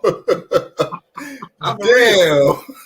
This is a lot of women be hiding behind these social media sites, man. They like to hide behind social media sites and shit. You know what I'm saying? Because they can disguise all that. You know, it's a filter until you got to get in person. You got to get in person, man. But what you think about the pH level? And I'm gonna let the brother Dunya Hula start this one out. What she just said, the pHs, man. Hey, that's why I was laughing earlier, man. Some of that stuff you were saying, I done lived through that same experience, and it'd be like, ooh, wee. Yo, it's crazy because a lot of times I used to deal with this sister a long time ago, and I would go over her house, like when you was seeing her in public.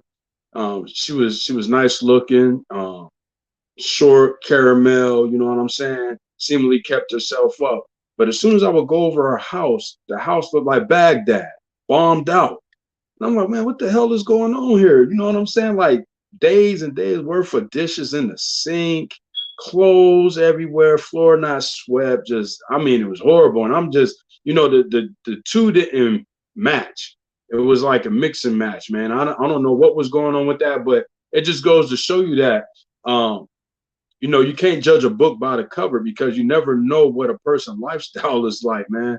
And there's a lot of people out here that's not very conscious on their body odor, on their hygiene. I used to work for the yellow cab service here in my city. And I would come across a lot of people whose body odor would precede them. And it would stay overnight after they left out the cab. Like, how does your body odor make it into the cab before you and then stay with me for the rest of my duration on my job after you've been going hours ago? Make no damn sense. But that is the state of a lot of people, and a lot of our sisters suffer the same thing. And it is funny because you'll never know it because they're putting the weave on, they're putting the makeup on, they're putting the latest fashions on. You know what I'm saying? They're doing their nails and their toes and things of this nature. But then when you go to their house, or if you're by them at the workplace or wherever you may be, you'll get a hint of some underarm, or like you said, of their private area smelling. So these are things that has to be spoke on. Nobody taught them how, and you would think like nobody should have to be taught that. But if you've been like this from childhood, not thinking is of importance, then you grow up the same way, then yes, you needed to have been taught by somebody your hygiene and how to take care of yourself, how to be presentable and so forth. Before I pass it to Brothers of the Dark, man, I got one more quick story because you, man, listen, man, this is like some years ago. But yeah, a few years, you know what I'm saying? A few years back, man. And I went to this chick house, man, apartment, man. She called me in the middle of the night. You know what I'm saying? I was like, oh Lord. You know what I mean? I'm already in the mood. Oh, Lord. You know what I'm saying? It's probably about 3-4 years ago, man. I ain't gonna hold you. I ain't gonna front. So I go over to this joker, right? And she stay on the south side. I feel like, uh-oh. You know what I'm saying? So I've been there before. But this time I go. And Shalom, Sister Hazel. And so I go over there, man, you know, and I go in there, you know, straight to the point. Boom, boom, zoom. I'm like, okay, you know, so I'm gonna go, you know, to the bathroom and, you know, take, you know what I'm saying, take this, you know what I'm saying, this latex off and, you know what I'm saying, clean myself up, you know what I mean, and take me a pee. Man, I open that fucking door. Now, she got kids. Little kids. Man, I open this fucking door, man. Bruh, I couldn't even walk in it. I ain't never seen a bathroom like that. I couldn't even walk in it. I just found the trash can and grabbed the napkin and brought my ass over back to the house. What was the matter with it? What was the matter with it? Man, you could tell like piss stains all over the goddamn toilet seat. Like you could see it. Like, so you open the door, clothes all over the goddamn floor, and it just smell pissy. I mean, shit all in the sink. I don't know what the fuck that was in the sink. Like, you wouldn't be washing your hands. I'm like, what in the fuck? Man, listen, man. And I know that other women have to be walking into these places, man, and seeing this type of shit. But, you know, that was a valuable lesson learned. You know, you gave in to some lust, and then you walked to this bathroom. Now, she didn't have no, herself in her room, you know what I'm saying, was straight, but that fucking bathroom, and that's the same bathroom, you know, I think she had like a 2-bedroom, 1 bath or something. So the kids using the same bathroom as she using. And like, what the fuck is this now? Like, it'd be some ass whooping around there if the kids know, but that's her ass for allowing it. See what I'm saying? Because you using that bathroom, I couldn't even walk in the motherfucker. You know, this shit is fucking crazy, man. You know what I'm saying? Yes, very, very shameful, Professor Lovely. Very shameful. You know what I'm saying? I've been a nigga in my days. You know what I'm saying? But yeah, I didn't deserve that. I didn't deserve that. All the niggas though, you didn't deserve that. I didn't deserve that. Brother Moshe, I didn't deserve it, man. I didn't deserve it, man. I didn't deserve it. Brother's a dog, man. Yeah, Hazel, it's crazy. It's crazy. But Brother's a dog, man. What you gotta think about what the sister, you know what I'm saying, Ali just said, the hygiene of, you know, the black one, and we're talking about you know what I'm saying, and these women that have bad hygiene are gonna be female Pookies. They're gonna be female Pookies. You know what I'm saying? Damn, she said she's seen folks with roaches in the refrigerator. Them motherfuckers surviving in the cold weather. Yo, it's time to move out of Joe's apartment ASAP. ASAP, get out of Joe's apartment ASAP. Real. Roaches shooting dice in the corner, man. Come on, man. Oh my Lord, man. But yeah, man. As far as the hygiene of women, it like the brother Don Yehuda said, it's something that's taught at an early age.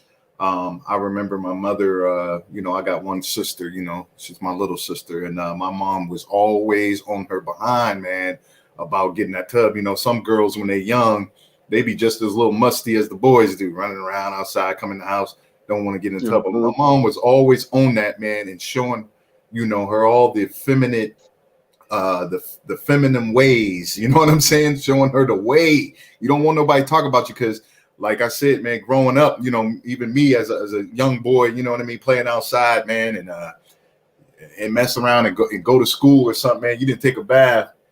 mess around, be musty, man. And somebody, one of them little girls tell you about it, man. Ooh, that'll change your life, man. You switch your hygiene up quick. But a lot of these women, man, they didn't want to, you know, still to this day in a late age in life, they're not understanding the health prospect of you know, cleaning yourself. You know what I'm saying? The pH balances is off. I think it's like when you're or when you're younger, the older you get, I believe that pH balance decreases as the older you get.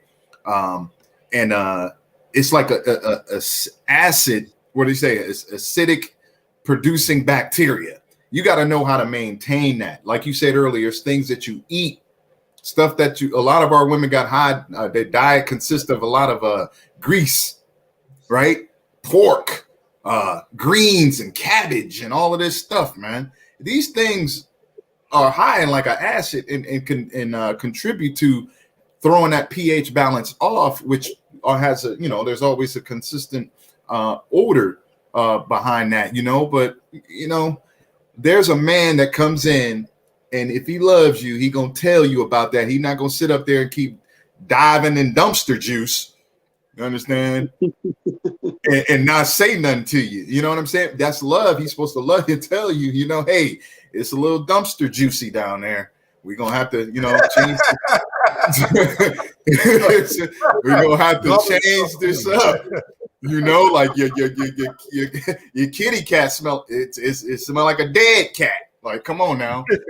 You know, we got to do something about this. But that's love, you know. And we just saying these things because these things, once again, they got to be brought to the table, laid out, so everybody can see or smell, and it got to be fixed, man. But yeah. So that's all I got to say on that, man. I mean, you know, we didn't all had horror stories, man, out here. Every brother had a horror story with a sister, and I'm pretty sure some sisters had some horror stories with brothers too, man.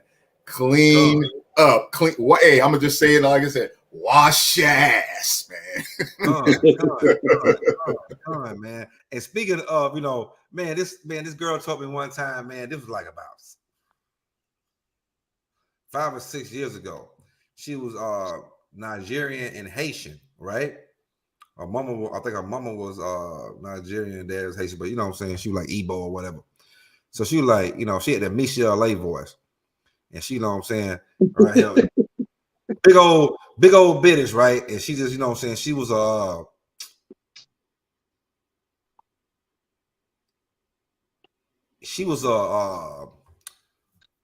can I put this? A head doctor, right? So she say, hey, you know, I want to come over there. You know, I said I met her one time before. It was years before then, like when I first came back out here this last time. And she was like, hey, you know, hey, I want, you know, so I'm gonna come over and, you know, I'm gonna give you that Becky so damn good, you know.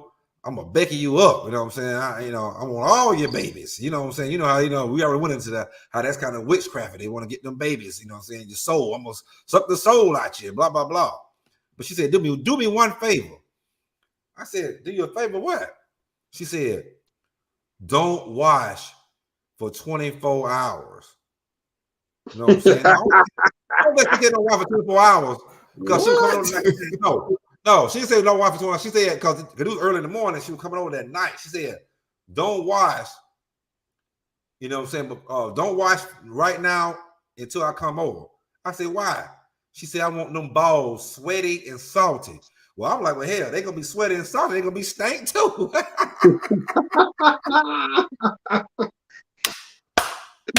Damn, you want some sweaty, salty, stank damn balls. I guess it turns them on. I don't know. You know what I'm saying? I guess it turns them on. Like, listen, I concur, brother. I concur. That's disgusting. I know sisters out here want to be with zombies, man. Hey, but you got to think though. It's something about the. Go ahead. No, just something about it. The pheromones or something, man. You know what I'm saying? It's a lot of some, you know, a lot of them not, but there's some out there, like he said, they prefer that. It's a turn on just to smell the sweat and the must and all that. It's a turn on to their senses, and it take them to some other level somewhere, man. I mean, I'm laughing because a lot of things he said, I've been through a lot of similar situations, and it's just funny just hearing it because those are things that, you know, I ain't thought about in a while, but now he's saying it's like, oh yeah, I remember a time like that. So you saying these females out here acting just like dogs. So a lot of these females, so a lot of females out here like dogs, or the dog come up sniffing another dog ass. Right. Now that's a real bitch.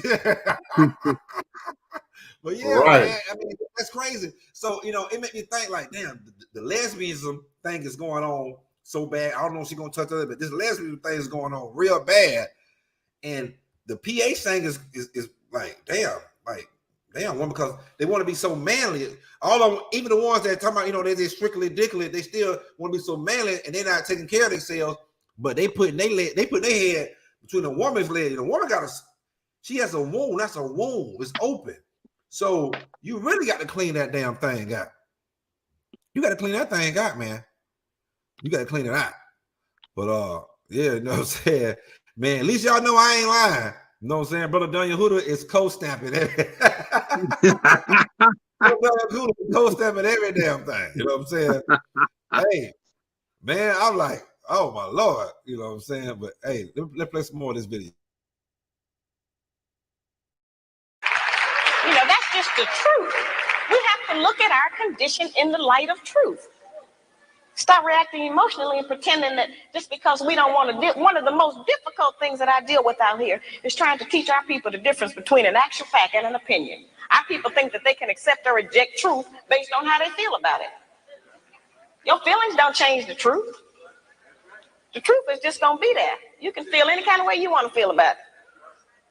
Those kind of emotions have kept us from growing. Because anything we don't like, we just reject that and say, well, I don't believe that. That don't mean that it's not the truth. It just makes you a disbeliever. The good black woman. Just real quick, you know what I'm saying? What is it? Hosea 4:6. For my people are destroyed for a lack of knowledge. They reject knowledge. How I go? Well, my people destroyed for a lack of knowledge. Because they reject knowledge, I will also reject thee. A lot of, you know, female Pookies, they hate truth. I'll have females just lie to me. Just lie to me. Why? I won't feel right as a man lying to you. You know what I'm saying? That's not me. Let me tell the truth. You know what I'm saying? I want to tell the truth. Can I tell the truth? But no, they want to hear lies. And then when you tell the truth and the truth cuts them like a double-edged sword, they ready to go along with the fairy tale. This is why a lot of relationships are broke up too, because we have to identify these female Pookies. It's easy to identify male Pookies, but it's easy to identify female Pookies. We just have to call them out. But what you got to say about that, Brothers of Dark? I didn't want to be long-winded on that little part. Go ahead, Brothers of Dark. Oh man, yeah, you know our people hate truth, man. You know, they stop the ears, pull away the shoulder, man. Whenever you're trying to teach them something right, and lead them in the right direction, because our people just, you know, like you said, hate knowledge, man. You know, opening up a book is the black man and woman's kryptonite. You know, they cringe at that thing, man. Put like Dracula, pull the cape up over their face. They do not want to hear truth. Truth hurts, but not understanding that truth is medicine. It's a healing ointment. You got to be able to be blunt and tell the truth. So what if you get offended by truth, man? Like there's something really, you know, your wires upstairs, man, in your brain, man, disconnected. You know, we're trying to help you, fix you. Like, why do you hate truth so much?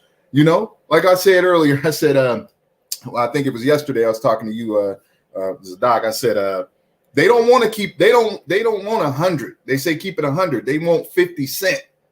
They just want 50 cents. They do not want you to keep it 100 with them. All of it, and that's brothers and sisters alike, man. Everybody's saying keep it 100, keep it $1 with me. No, you mean keep it a couple pennies with me, man, because you know you're gonna hurt my little feelings. I don't want, you know, I'm trying to fix myself. No, you're not trying. If you're trying, then we would see it. You can't say you're trying to fix yourself and you know, with the cigarette or the blunt hanging out your mouth. talking about the most God working on me. No, it don't work like that, man. So yeah, our people hate truth, but we're gonna bring it out regardless, you know, whether they hear it or forbear it. Bro, Don Yehuda, man, we got to say about, you know, they love a fairy tale, man. They don't want the truth, you know what I'm saying? These female Pookies, they just hate it, especially the we're talking about the black female Pookie. You know what I'm saying? And you damn Afro Latino female Pookies, you're black too. Yeah, I'm gonna just read this, and this is really gonna be my answer for it. John 8:32, and ye shall know the truth, and the truth shall make you free. So if you're telling the truth, you're gonna be free and absolved from anything that comes across the table, because you already knew what it was from the jump. You know, that in itself is liberating more than anything else, is knowing the truth. That way you ain't got to speculate, you ain't got to assume. You know what I'm saying? You already know what it is, and you can make an educated decision from that point right then and there.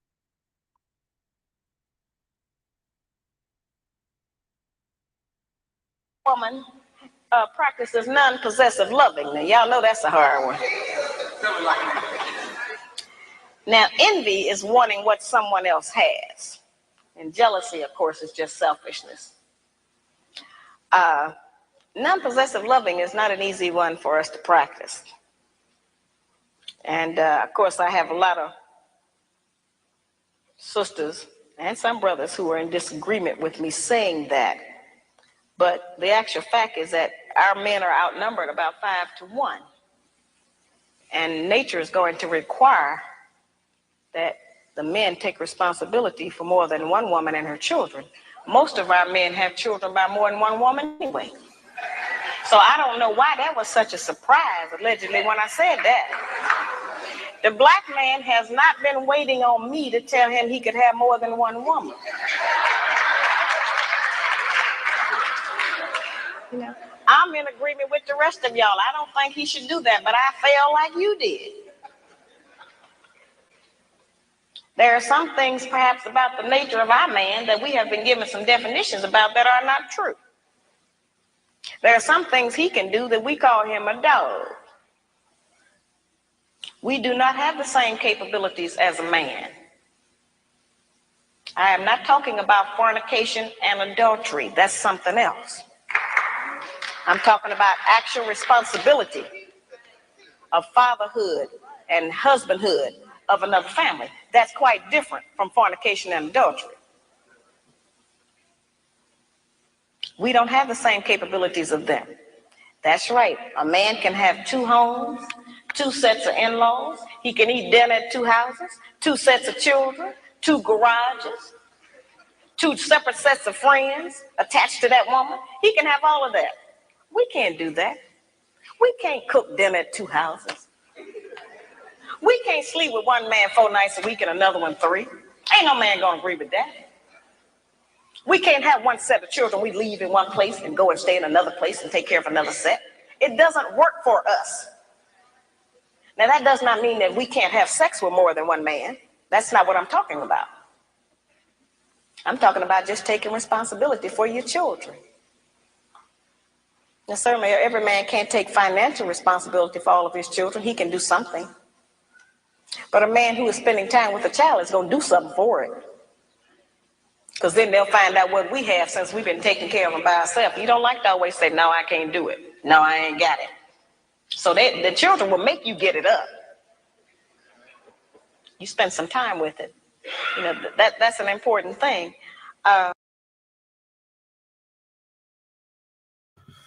Weezy. Weezy, one love. Weezy, one love. There go that polygamy thing again. It's only nature. Y'all love to holler that. It's only nature. But it is. Because that's the way the Most High made it. When we read the Bible, it's straight up and cut. It's straight up and cut. Anybody can't do it. It's straight up and cut, though. Really, though, we could holler about, you know, me personally, I could be satisfied with 1 wife. Here in America, if I had to take one here in America, I can't take no more than 1 here. You know, if I'm somewhere else, I could really keep where, you know, we could really keep the laws, commandments, and keep our culture without being shamed, without being killed and persecuted like Kanye and everybody else, man, look at man, I could have a whole bunch of them then. You know what I mean? But it's what she said, man. It don't get much clearer than that. It doesn't get much clearer than that. You know what I'm saying? We supposed to build a nation. That's why this is why the Most High made y'all more than us. 5-1 then. In certain cities like Atlanta is 15-2. Yeah, that's down there, you know what I'm saying? Probably 16-2 now. It's damn at 8 women a damn piece. You know what I'm saying? We got 5 dimes a piece right now, down your hooters a doc. 5 dimes a piece. We're supposed to have 5 dimes. Not all of them dimes, but we're going to 5. Well, I'm gonna call them dimes today, though. 5 dimes a piece. We could really be building a nation. Them sisters gonna help each other. They ain't gonna be fighting and having bitch fights every day. You know what I'm saying? Slandering each other, and gossiping on each other, but help building this nation. Working with them. You know what I'm saying? Dunya Hooter got 30 kings and 20 princesses. Brothers the Dark got, he ain't want but 10 kings and 10 princesses. You know me, man. I probably do like Brothers of the Dark. Just give me 5 and 5. I'm cool, man. 1 in every household. Right. So what we saying here, I mean, the sisters buck up against this right here. We got sisters in the truth that buck up against it right here. But you got the world is women right now. They got these 3-way relationships where they eating pussy. The guy he's simping. He just there to pay bills, and baby, we're gonna throw this pussy on you. We're gonna give you this head and everything. And then the niggas just sit back like a real simp. Cause soon as one of them leave, she gonna want the other one to come with her. But all you did was just take care of them and just bust you a couple of nuts out. You know what I'm saying? It's just all kind of it's just a freak show right now. It's not, they don't supposed to be touching each other. You know what I'm saying? You supposed to be hey, if y'all in the same household, hey, everybody, you know what I'm saying? Them two got separate rooms. You know what I'm saying? And you just kind of rotate how you rotate. In other instances, they got separate houses. Depends on how your pockets is. But y'all get a big old house. But that's about the only thing I know that can actually save Black America. Because that will get the family structure back right and straighten up, which will get the community and our nation of people. But brother Dunya Hooter, what you think about what the sister said? A lot of us be practicing illegal polygyny. When I mean illegal polygyny, I mean that brothers is already having multiple women in their lives. The difference is, from what she expounded upon, is that it's done in secrecy. The women do not know about one another, or they might have an idea, but it hasn't been, fact checked, or they haven't found it to be 100% true. They have their assumptions. But men generally have more than one woman in their life. They have their main chick and they got their side pieces. You know what I'm saying? And most men, depending on the quality of woman she is, treat them all very similar as far as how he takes care of her, the type of money he spends, the type of time, things of that nature, conversation, and all the above. So a lot of our brothers out here are practicing illegal polygyny because they're not keeping all the women in the know. They're not allowing them to make the conscious choice or decision if this is something they want to be a part of. But women have to understand, by me saying that, is that biologically, men tend to always have multiple women or want multiple women. It's just the facts of life. I mean, I have hard pressed to find a man that only wants one woman. And then if he does or has said that, I kind of got to go on the side and question that. Maybe it's something underlying, or maybe, I'm not going to say every man is like that, because that's a very broad statement, but I will say majority of men has the urge and the ability to have multiple women. The conversation needs to be had amongst our brothers and sisters, because like you said, one of the things that's destroying the community is the the illegal polygyny that is taking place. Because when women find out their man is cheating, now that's the separation in the household. Now the children are suffering. People, hearts are hurt. You know what I'm saying? Evil surmising and evil thoughts are then created. Hurt, anger, and all the above. We can think of all the destructive hormones, activities, and thought processes that come with that. But if everybody is in the know from the beginning, look, hey sis, this is my name, this is who I am, this is what I'm involved with, this is what I'm bringing to the table, so forth and so on, yada yada yada. Now a sister can say either yay or nay to that. Either yay, you know, I see your point, I agree to that, I'm with it, or brother, no, you know, I understand what you're saying, but you know, I'm not capable of being able to be in a situation like that, unfortunately, so sorry, and move along. So we have to have this conversation, an open, honest conversation about the ability and desires of a man. And we're not talking about whoredom. We're not talking about sleeping around, promiscuity, casual sex. We're talking about a man who has multiple women and is actually being the husband and father in these roles. That's the people that should have the conversation, not the over-sexualized whoremonger spoken of in the book of Sirach, that every piece of bread is good for him. No, we're not talking about that, brother, because he has to work on his spirit. But yeah, I think it's a conversation that a lot of our women shy away from. They don't want to talk about it. It's kind of in the same bracket as submission. You know what I'm saying? So we have to really be honest with ourselves, because I'll give you a story real quick, right? When me and my wife were just still girlfriend and boyfriend, right? We had separated at one point, and I got another woman. She became my full-time girlfriend and everything, right? So at some point, me and her broke up due to she had caught me being having another chick, dealing with another chick on the side. But that's another story for another day. So now, while I'm in my limbo of not really being with anyone, but still dealing with her, and then I was dealing with my baby mama again. So I'm like, you know what? This is the moment I can be 100% honest with everybody that I have dealings with. And I went to each one of them individually. I'm like, listen, you know, I've been dealing with you and I've been dealing with her. I said, you know, I think it would probably be best in our interest if we probably tried polygyny to see where it takes us. Because, you know that I'm dealing with her on the sidelines. You don't have 100% proof, but you have an idea or know that I'm doing something, and likewise with the other one. You know what the answer was? Hell no. That's like, hell no, we ain't doing that thing. So I was like, listen, so you mean to tell me you would rather deal with me knowing I'm telling you I'm gonna still deal with this other person as long as it's not official versus it being official and everybody know what's going on. Everybody has the power, the input, and the say-so to govern the whole situation. That way it's safe, is beneficial, and is not causing any havoc or anything within our household. But y'all would prefer me just to be a player, you know what I'm saying, out here doing what I do. And they answer pretty much was yes. Made no sense to me. Yeah, man, that thing is it's a touchy subject, man. But it's real. I mean, just think about it. Why would the Most High make y'all 5 more than us? If every woman get one husband, you know what I'm saying? So let's say every man was straight, every woman was straight. And you know what I'm saying? And they you know, and every man got one wife. Well, what about the other? You know what I'm saying? Hell, that's one for every 5. But it's only one. I mean, shit, what about the other? All the rest of them? They're gonna go into lesbianism.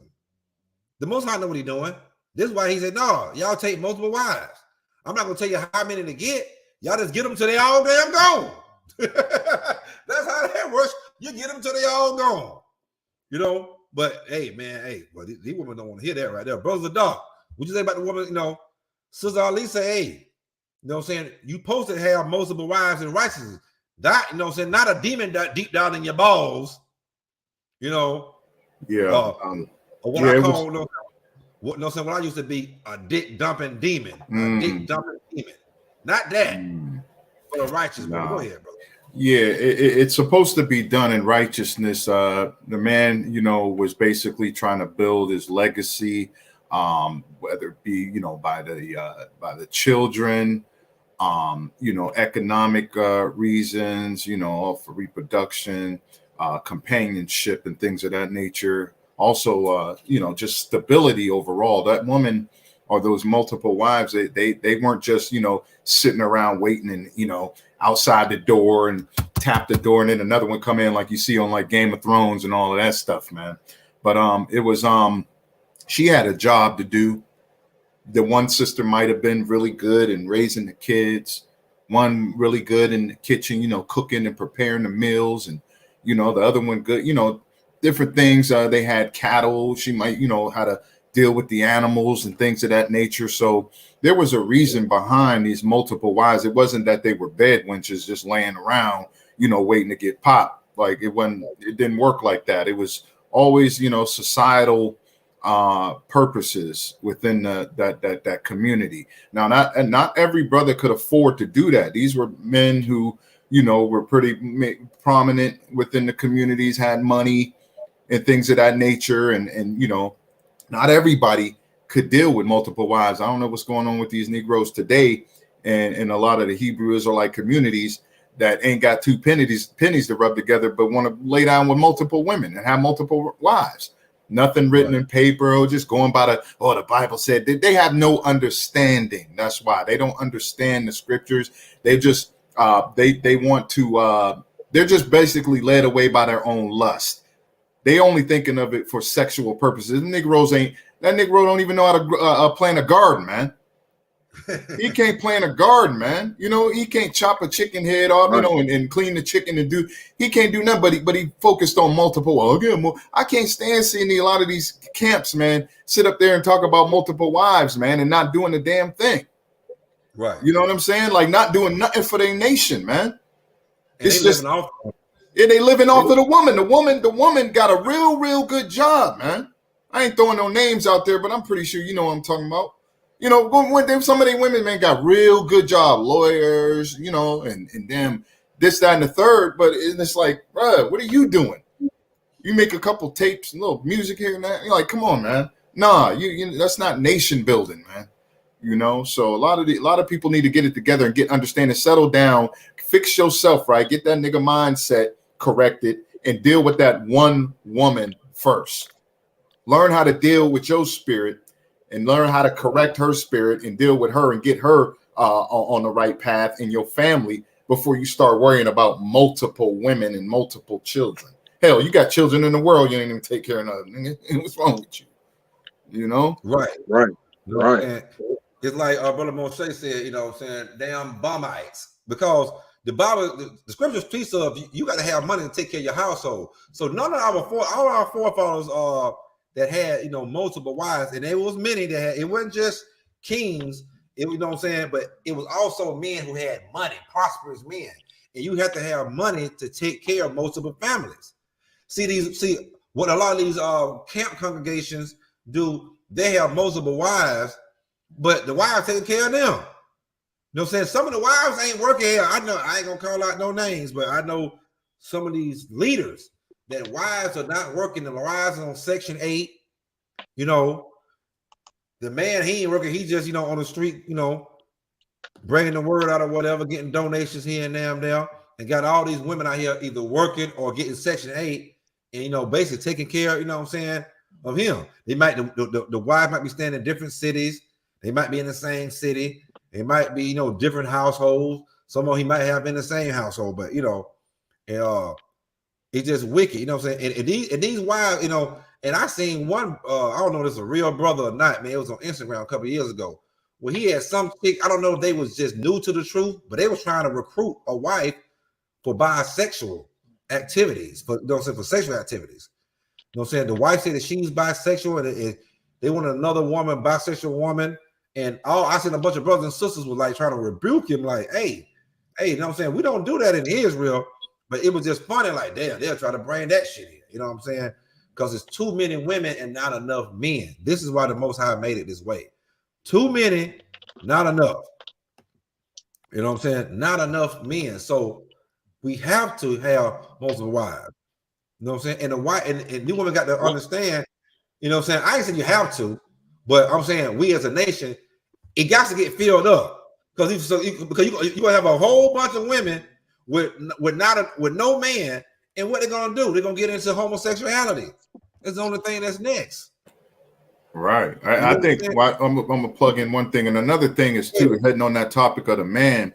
Now, you know, when King David, when he told his son, go forth, you know, and show thyself a man, right? Not any brother with a beard and a deep voice, right?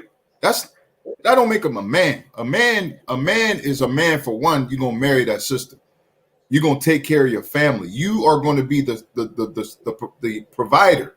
You the hunter. You going out. You bringing the meat in.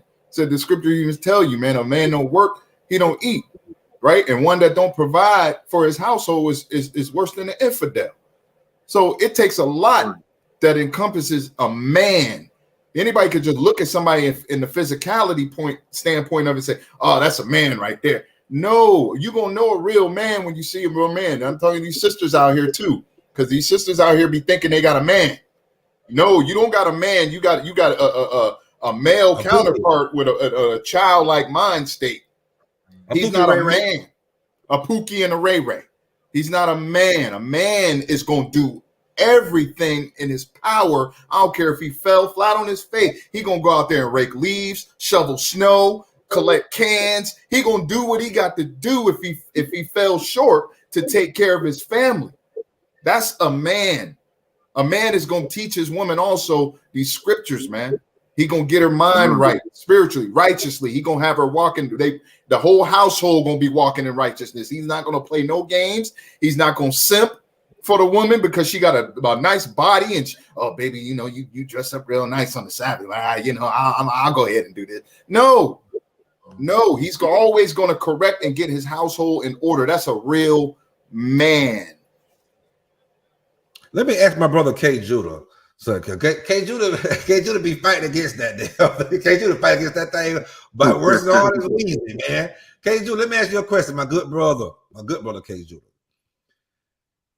Is having multiple wives a sin in your eyes? Is it a sin in your eyes, brother? Matter of fact, I'm gonna drop the damn thing, and he might want to get in and say something, man. You know what I'm saying? Anybody can come on in. You know what I'm saying? We're getting close to the end of this part of the show. You know what I'm saying? But I want to ask: is having multiple wives? Do y'all see the scriptures as being a sin?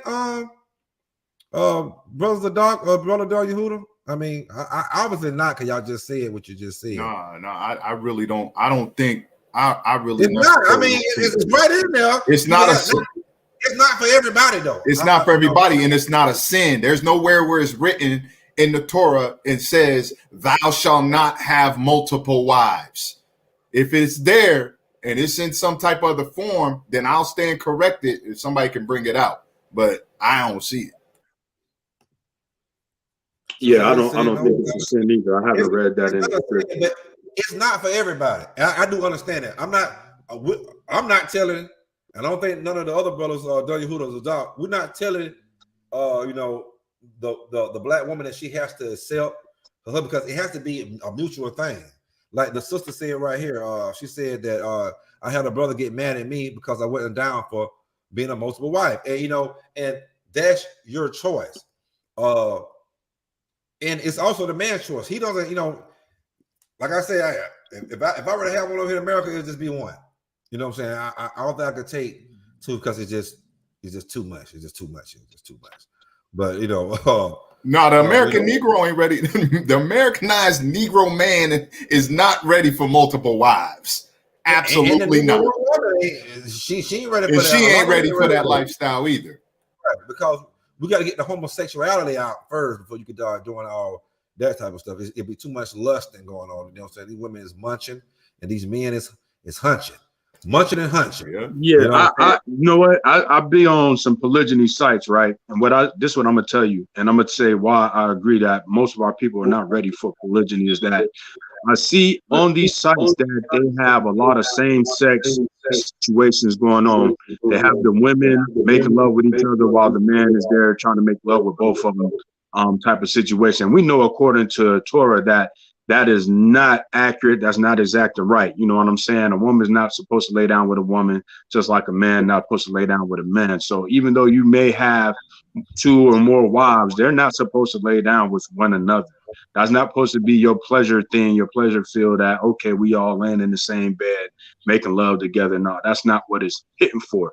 So as far as seeing it, you know, how it's being promoted right now in a lot of outlets, on a lot of platforms, that's the wickedness that I see that's attached to it. And that's not how the forefathers and foremothers were actually practicing polygyny in the scriptures.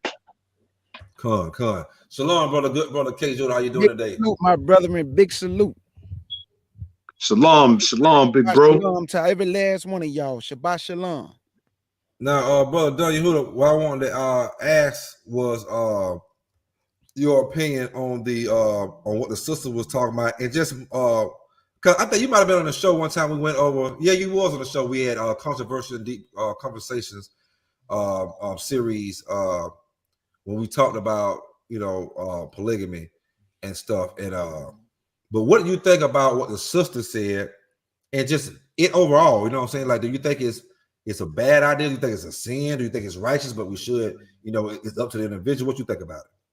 I just look at it like this. When you hear people talking about multiple wives, they push it as a law. You can't find it in the Bible that it's a sin. You also can't find it in the Bible that it's a law. The individuals that our people use, they wasn't looking for multiple wives. All I'm saying is we're going to tell a story, tell a whole story. Jacob wasn't looking for multiple wives. He got tricked. Abraham wasn't looking for multiple wives. Sarah wanted a child. She became impatient. Multiple wives started with the children of Cain. Adam had one wife. And if you look at the whole genealogy, none of them men had multiple wives, but they had many sons and daughters. So all I'm saying is that if we're going to say, oh man, hey, there's nothing wrong with multiple wives, also tell a story how how 2 sisters despise one another over one man. Tell the story that Abraham and Sarah and Hagar, she kicked the woman out because she got what? Jealous. So that's all I'm saying. Multiple wives is not a sin, and is also not a law. You can't find in the Bible where it's a law. The Bible said that a king should not multiply wives to themselves. So if the Lord said a king should not do it, why are we pushing it as it's some great thing when it caused a lot of confusion, a lot of problems, jealousy, envy? Rachel and her sister was a prime example of what multiple wives do. And Jacob had what? 4, because the 2 handmaids also had children by Jacob. But Rachel and her sister Leah, man, they despise one another, dog. That's all I'm saying. Now, just cause is not in the law, or it's a law to do it, it's not against the law as well. Would you agree with that? Okay, so I would agree with this. In the Would Bible, you say it's against the law? I got to put you on the hot seat. No, I'm good. I'm good.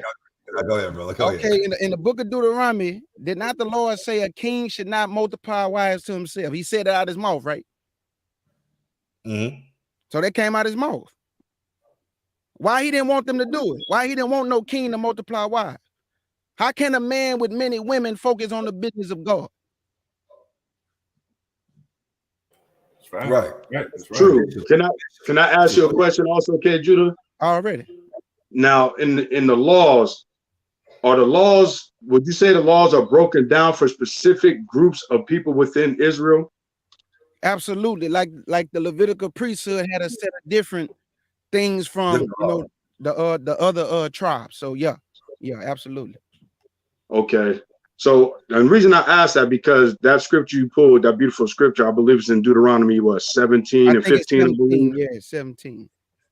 Would that law apply to all of Israel, or would that apply to the rulership of Israel?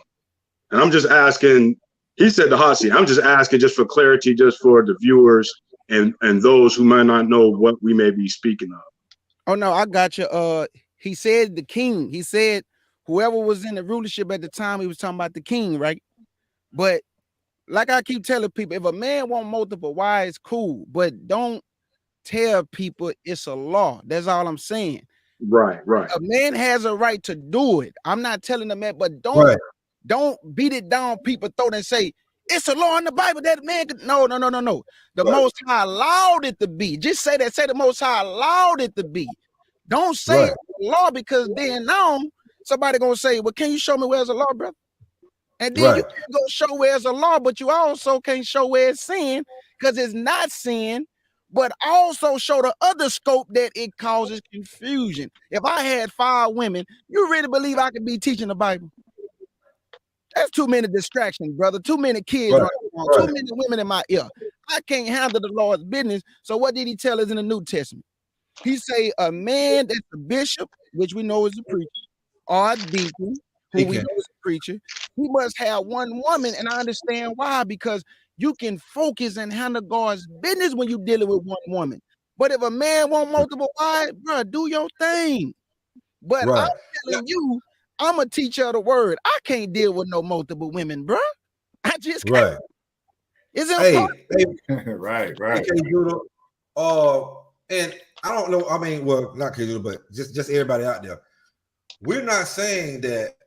I don't think none of the brothers say. I know I ain't said that it's a law that you got to. It's a commandment you got to do this. Right. But what we are saying that it's not against the law, and what we are saying that it's a lot of examples, and what we are saying we can't get away from. 5 to 1. I think the sister, the lovely sister up here, she posted. Where is that? Right here. So now y'all causing women to be gay because you don't take most of the wives. No, what we are saying, what I know my brother's not doing somebody that. Explain to me. Somebody has to explain to me what's going to happen if it's 5 to 1, K. Judah, and every man, let's say every man is straight, every woman is straight. There's no LGBT, and every man takes one wife. What's going to happen with all the rest of those women? Hey, I don't got the answer, brother. Hey, I'm gonna tell you what's gonna happen. Hatred and envy takes place in the community. Yeah, man, it's gonna be so much crazy shit gonna go on. It might and be some killing. I want to say I'm not going against my brothers. Hey, iron sharpen iron. Me and my brother and them. Hey, this goes to show me and Scorn don't always agree on everything, but me and him be billing. You see what I'm saying? Right. So I'm just trying to show him the other side of the coin. That yes, a man can do it if he want to. But let me ask you this, Scorn. Okay, you say, what about all the other women? Don't you know that in the Bible, in Isaiah 13, that more men are gonna die than women anyway? That's why in Isaiah 4:1, 7 women taking hold to one man. Why did the Lord say in Isaiah 13 that he's gonna make a man more precious than a golden wedge of Ophir?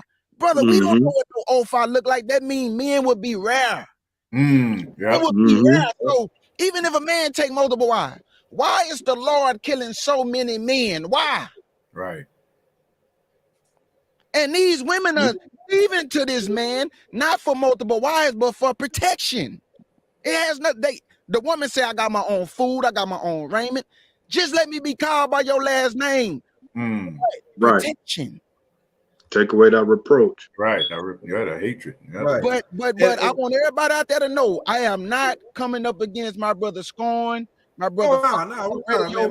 We just building, but I'm just saying we always gotta look at that other side.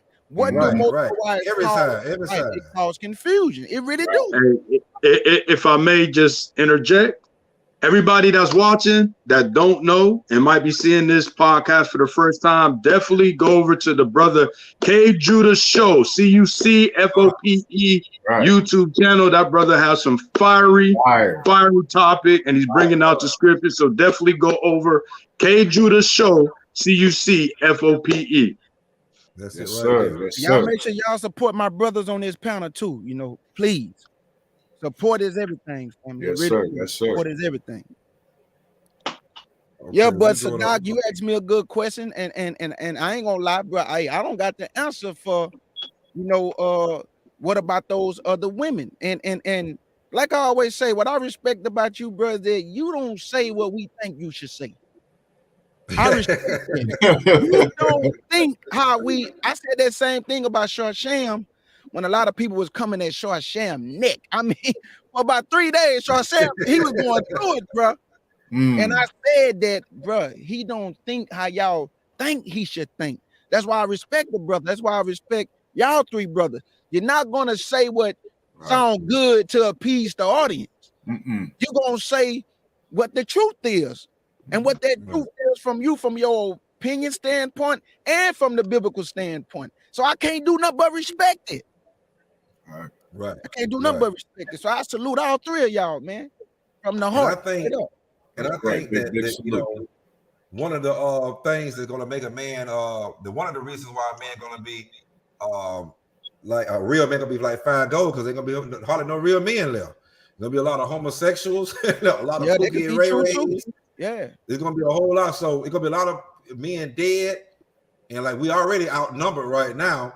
Then it's going to be, you know, you got to put all the gay men, all the Pookie and Ray Rays. It's going to be a lot of shit, but it's going to be a good shit though, a good Persian. You got to remember, it say in that day. So we building up to the day of the Lord that's coming. So in that day, we're gonna have a lot of unrepentant brothers that's gonna die by the wayside in battle too. So when that happens, it's gonna be, you know, it's only gonna be a remnant of men, which, like y'all already brought out, you know, the affair, that's very rare, very precious.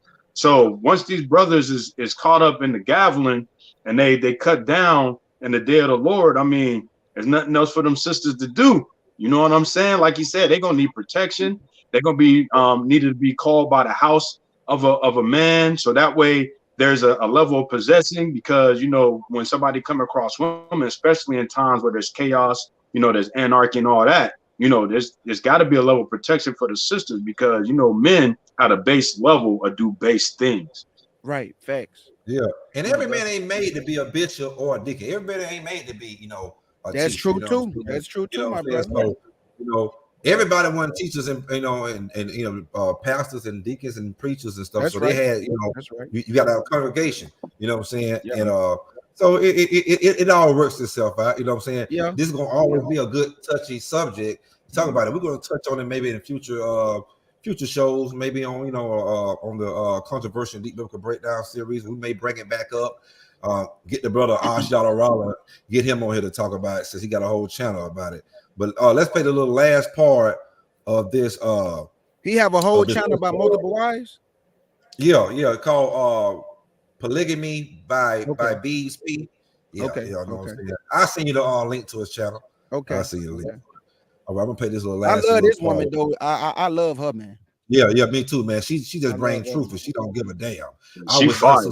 Yeah, man. Man, like I say, man, I need to find out where a bloodline is at, man, so I can find something off a bloodline.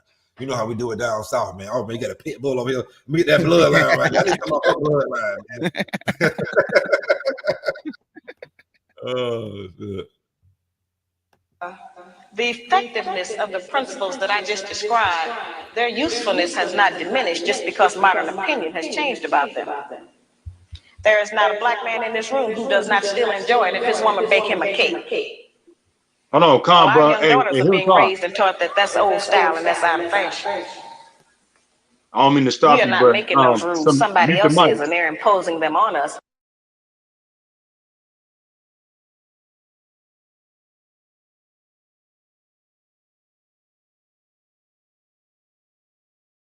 This room who does not still enjoy it if his woman bake him a cake. While our young daughters are being raised and taught that that's old style and that's out of fashion. We are not making those rules. Somebody else is, and they're imposing them on us and making us think that we have to qualify under them.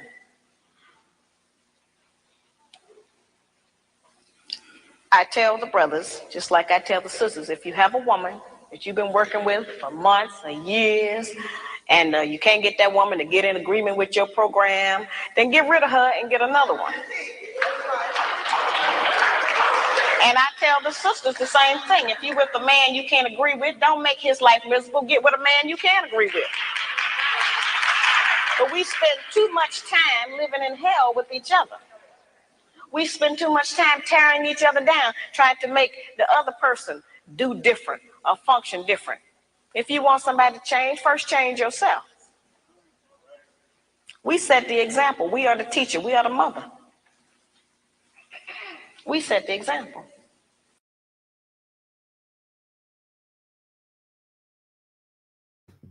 Hey, there you have it. You know what I'm saying?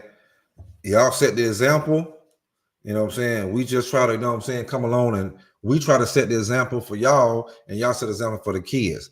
But we need righteous women to set example for these for the female Pookies out here. You know what I'm saying? That sister is powerful, man. And now we're going to get right into the second part of it because it ties on right into this. You know what I'm saying? The DNA shows that you are not the father. This is another trait that the female Pookies love to do.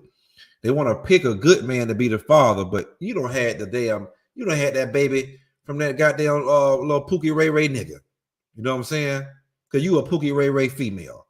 And now you trying to put the baby on a good man. And we have some statistics, but I'm gonna bring these statistics out here in a second. I'm gonna get to the comment section. Sister said, bring it out. Gone. Well, you know what I'm saying? But yeah, we're gonna go ahead and get into the second part. DNA shows you are not the Pappi, Negro. You're not the Pappi. You're getting fooled by a female Pookie, Ray Ray. You know what I'm saying? Please like, share, and subscribe to the channel. Thanks, Professor Lovely Lady. And yeah, man, it's crazy though. But y'all got anything to say about the sister Ali before I play this next video? I'm gonna let this video just play all the way through. I guess not. Yeah, I just say one thing. When she was like, if that woman don't want to, do what you say, just get you another one. You do have sisters out here who might not believe what you believe at the time, but she would dwell with you in peace. Meaning she is willing to dwell with you. You believe, so she won't do certain things around you or against you. She won't go against what you believe, but you can bring her around just by your behavior, your actions, your conduct, the way you walk, you move, and it could bring that sister in. So not all the time you just want to throw women away because she might be a good woman, you just don't want to accept the truth at the moment. But by your conduct, your behavior, you can win her over. So if a woman is willing to dwell with you, dwell with that woman. You don't have to throw her away, keep her. So I just wanted to say that. That's one of my situation is that exact situation. So I can clearly concur with the brother on that topic. Con. Brother Doc, man, final thoughts on that on Sister Ali part. Sister Ali is on point, man. We need more sisters like that. Speaking up in the communities, you know what I mean? Teaching the younger women. If sister was if a lot of our sisters, man, would just humble down and be meek and humble and quiet and listen and want to learn, our communities, man, would be a lot better. The black man would be treated a lot better and respected. Not saying that the black man don't need to get in order also, but man, how many sisters like the Sister Ali do we have out here? I ain't saying there's none, but this sister really, really standing up, man, for her people and for the black woman, and she getting them in order, telling them to get in order. It's all about order. You read that in 1 Corinthians 11:3. There is an order. And until that order is established and followed, it's always going to be confusion out here. It's always going to be confusion. So, big salute to the Sister Ali, and I pray, she stay in her right mind, and stay in the spirit with that thing and just, keep doing what she do. Yeah, man, they always throw a muzzle on her, man. She, they don't want her it's like her videos got to come out like top secret, man. You got to go find her videos, man, because they want the black woman to stay in what she's in now, what most of them are in now. And, just like the good prominent black men, what I'm saying? Just like black men try to bring the message like us. They don't want, we're not going to be out there like white channels. We're not going to put you out there. You know what I'm saying? A white person make a channel right now, they'll put them on everybody damn YouTube streaming in America. But damn it, the black man, he could sit here and be grinding, and it's not going to be out there like that. It's just because, man. Y'all get your shameless plugs while I get this next video.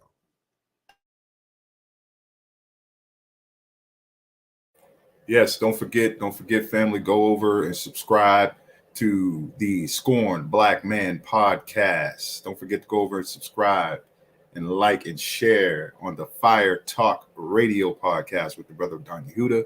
And last but not least, don't forget to go over and subscribe, like, and share on the Let's Talk Knowledge and Wisdom Radio podcast.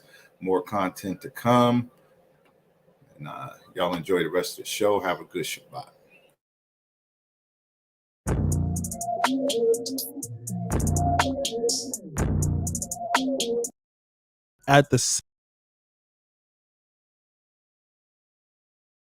For the last 2 days, I've been getting emails about this particular story out of Georgia. And according to the viral story, 2 men come to pick up their daughter from school, only to arrive at the same exact time to find out that both of them are claiming to be the father. So obviously, it turns into an aggressive situation. It was told by this particular YouTuber and TikToker, I believe, just TikToker, Sheena_2200. In fact, I'm going to let her tell the story. Hey, y'all. So I came to tell y'all story time of what happened Friday at work. So y'all know I work at a school in the front office. So y'all, right before dismissal, we had a dad came in and wanted to check out his child. Okay, that's normal. Okay, so we was like, okay, hold on a second, because the secretary wasn't right up there. She'll be here in a minute. Then another dad walks in. He wants to check out his child as well. Okay, give us a minute.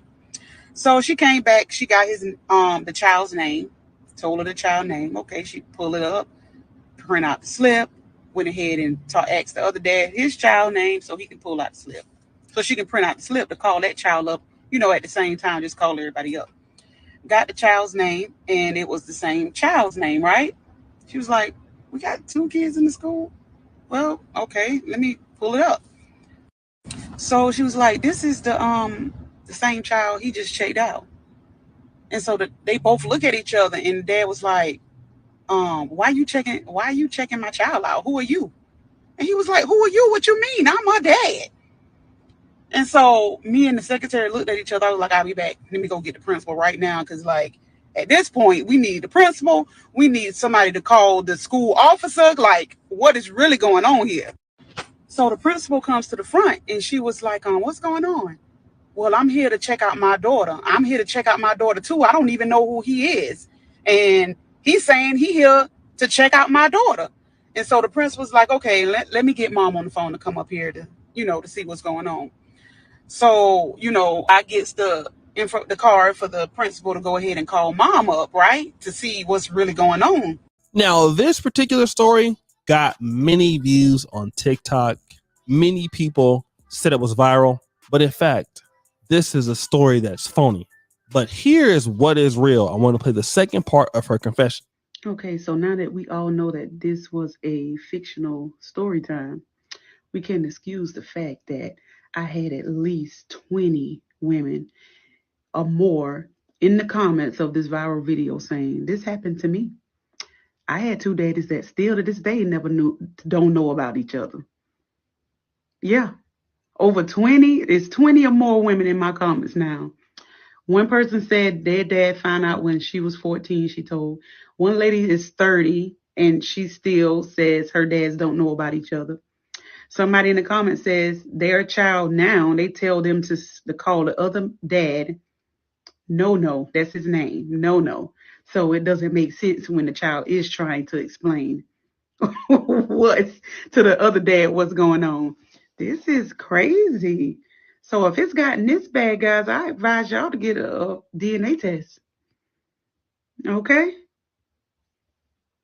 Well, I don't want to say it gotten this bad because, like I said, it's some women in the comments over 30, that says their dad still don't know to this day. It always been this way.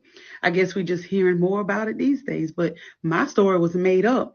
But to say I made my story up I watch a lot of paternity court. I love Judge Lauren Lake. So I watch a lot of paternity court. So some stuff from that, just watching that and all of it's grown women that go on there still looking for their dads. Matter of fact, that's mostly all that's on there. Older women still looking for their dads, and they've been thinking two different men all this time. So, guys, although this story is not true, the sad part of this story is that she said that 20 people in the comments were saying the exact thing happened to them. That they have two different men believing that they're the father, that they don't know, that the men in their lives they're calling dad don't know about each other. What do we call that? Child paternity fraud. Now, I was on TikTok and I was looking at child paternity fraud and I was looking for a video that kind of spoke about it. And of course, I came across this video by Coach Greg Adams that explains it in better ways that I could explain it. Let's play that clip. And the biggest abuses of child support in itself is not a crime in the United States. A woman can put any man on the birth certificate, can claim he's the father, can allow this man to raise the child for several years. And then if it is revealed that the person is not the father, nothing happens to her. And a matter of fact, any of the money that he invested in that child, time, energy, money, attention, it just goes to waste. And they just say, oh, you know what? Man up, guy, deal with it. That's just the way it is. Well, we're talking about equality here. The system itself demonstrates that there's no equality here. You can't tell me in the technology that we have today, you can't tell me in the country that we have today that a DNA test, simple DNA test swab cannot be performed on all newborn kids. And the funny thing is, you know who's balking at having this particular type of thing done? Women. They don't want it done. They're like, no, this is not fair. These men should just step up. They should just sign the birth certificate, and they should just take care of their duty. So, guys, although the lady was wrong, I really want to deal with what Coach Greg Adams was talking about. That a woman actually can do this in the United States, get away with it, make the mistake. You can invest all that money into the child and nothing happens. They tell you to man up. And if you don't think that this has happened to many men across these United States, especially in the black community, I mean, guys. Are you still wearing enough layers to insulate Alaska? That's why you need the new and improved Bears. You got to be joking. I mean, there's even guys suffering from child support in Jamaica, in the Caribbean, all over the black world, Britain. For what? For kids that are not theirs. That's the issue. Children that don't belong to them. And if you think that two men have never come to a situation where they both believe that they're the father and they're getting ready to come to fisticuffs, I think that you're fooling yourself. The reality is that so many men, and I'm going to say this, maybe this may cancel me, but let me get my Kanye on, right? So many men are dead or in jail, fighting each other, simply something that somebody else told them, mainly a lady, that, oh, I'm the real husband. Oh, I love you. You don't even know that she has somebody else. So many guys are in prison behind something like this. I'm the father. No, I'm the father. And the reality is you have men that don't know each other, that have no real quarrels with each other, but because they've been lied to by an outside force, the person who gets away with it is the perpetrator. And then you want to know why men don't want to have babies, why men don't, when you look at these people talk about the toxic red pill community, the toxic manosphere, when we talk about the things that are happening from the other side, people leave these things out. Paternity fraud is huge in America. Okay. Want to know why men are upset? Why men of all races are shying away from marriage? Because literally you can be the right guy doing the right thing, and something like this happens, and then guess what?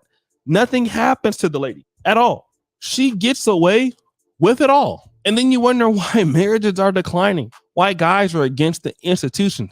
And let me just tell you this, because a lot of times when we talk about, the red pill communities and the toxic manosphere, a lot of that anger can be taken out on individual experiences of women.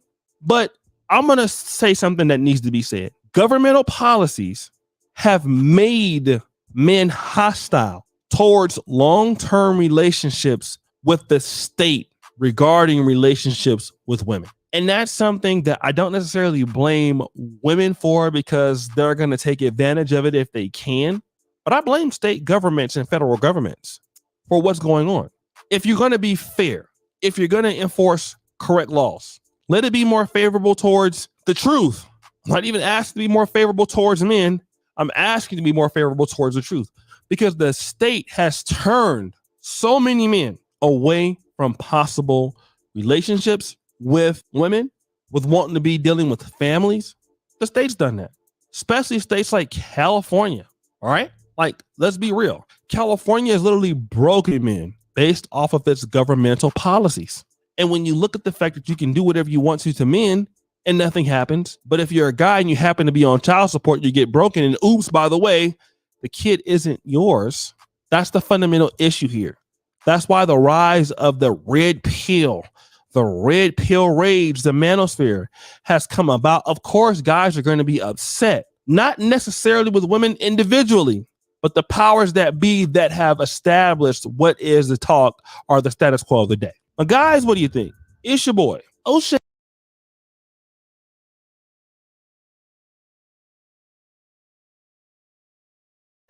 Brother Don Yehuda, man. Oh my Lord, man. What you got to say about that, man? You know what I'm saying? What you got to say about that, Brother Don Yehuda? My advice to brothers, young and old, who are dealing with women and you're not married to that woman. And even in some instances, even if you are married, I would advise that you go and get a paternity test done early. Don't sign anything with your name on it that's putting you into a contract with the state and that woman to pay dues and end up probably paying rearages for a child that may not be yours, because you don't know what a person is doing behind closed doors and behind your back. So definitely, if you're not married, I would say 100% for everybody who is not married, go get a paternity test early and immediately. And this is a quick fact, real quick. I mean to cut you off, but this is a quick fact statistic. 42% of paternity tests in America come out, you are not the father. Now imagine how many comes out for the black man. Now, here's another statistic. It's 70% in Jamaica. Just like the dating coach said, why don't the United States want to, hey, we're gonna do a swab, on this guy you say is the father. Everybody, it should be a swab at the hospital. That would cut a lot of this nonsense and bullshit out. Why do they want this swab at the hospital, Brother Don Yehuda? Because they want the black man to be paying for shit. You taking care of kids and they ain't yours. All your money is going. See, because the state take a certain percentage of that money too, and then they get arrested to the woman. You know what I'm saying? It's a scam. It's a scam. Why don't nobody want the truth? Why nobody can't get the truth? Hey man, that's swap the baby and the father right here. You know what I'm saying? Or before we start taking money out this man's check because his woman said that he's a father, because they just start taking money out of nigga check. Let's go swab him. Even if we have to arrest him to swab him. You know what I'm saying? That's swabbing to make sure that this is the father. Because a lot of times the man will be like, oh, yeah, ship me take a swab. I know I ain't a damn father. You know what I'm saying? And swab himself. And send it in, you know what I'm saying? Or come up there and let them swab him. It's a scam and it's a system that's messed up. And a lot of female Pookies run this scam. They have all these babies from these niggas. They know it's the father, but they don't want him to be the father. They want him to be taking care of somebody. And in some cases, they'll still tell Pookie he the father, but tell another man that he the damn father. Because he gonna take care of the damn child. She know Pookie ain't do a damn thing. She just want to keep Pookie ass around because she's a female Pookie. But the good dude, he's gonna take care of that child, but she don't want to be with him though. And 9 out of 10 times, she could have been his wife or his woman, but she didn't want to be that. You know what I'm talking about, Brother Don Yehuda?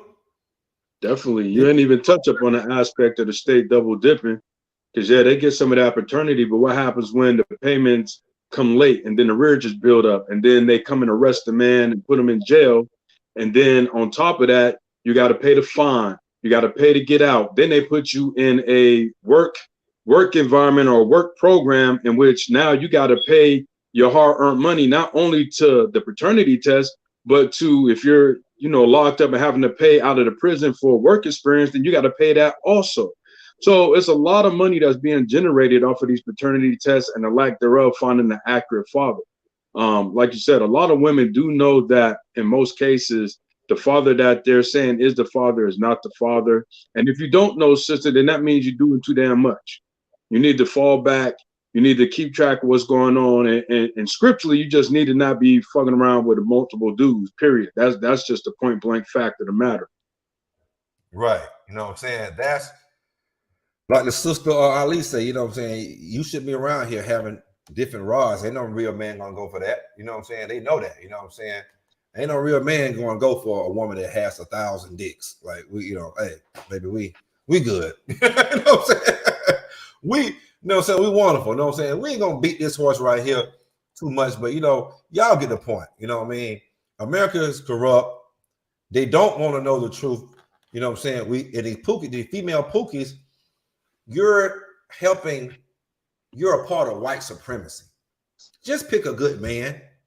You know what I'm saying? Pick a good man. You have a baby from him, a good man gonna take care of his child. Even if y'all don't work out. You know what I'm saying? But you're so afraid of the good man because you know you're fucked up. You know you're a female Pookie. You know you're gonna fuck it up. You know, but man, hey, you can't make stuff up, man. Hey, it don't even, just real quick, because this happened within my extended family, is that a in-law of mine found out that their father was not their biological father later in life, and it caused a lot of anguish, so much so that she doesn't even want to get to know her biological family because this was something that was not you know, made known to her at a younger age. So you have to always take all of these things into consideration. You know, there's more to it than just not telling the man that he's not the daddy, because you're not thinking about the medical aspect of it. If something was to come up as far as blood matches and things of that nature, you're not thinking about the mental state as far as, you know, finding out at a later time that this person isn't your father. You're not thinking about the spiritual aspect of it as far as the lies that's been told, the secrecy and everything, the financial. There's so many things that the ripple effect from just that little signature on or not on that piece of paper that can cause havoc for generations to come, because the female Pookie and Ray Ray didn't do what she needed to do, was be honest or keep her damn legs closed. You know, man, and like you said, man, this caused mental. I mean, you know how many men found out that these kids is not theirs when the kids are damn near grown? You don't fuck with the kids like you don't fuck with the man like you don't fuck. And then he of course says, "Oh well, there's nothing we're gonna do. We're not gonna prosecute her. We're not gonna, you know what I'm saying? You can't sue her to get the money." But what the fuck you mean? No. So this is when we got to start changing laws. Now we got to start suing the government. Motherfucker, you made me pay this money. And now when the woman, you didn't want, it's because it's negligence, man. You didn't want to do a swab test. You didn't care if I was the damn father. All you cared about was getting this damn money out this black man. We get our percentage, get the money to the black woman. And you know, some of these women so cold-hearted, they don't give a damn about the child or themselves, man. This is a man, a bad thing, man. But don't you, the man, final thoughts on the whole show today, man. You know, final thoughts, you know what I'm saying? Announcements you want to put out and so forth. Yeah, Sister Hazel, that's what I was saying earlier. You know, just get the paternity test before you sign anything, so that way you're not contractually obligated to pay anything without knowing the facts.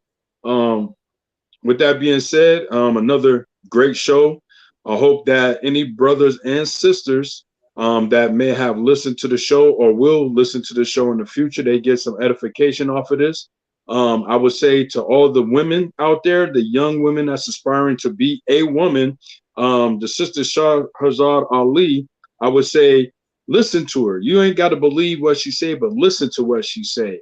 Put it against the test. See if it stands up against the test of time.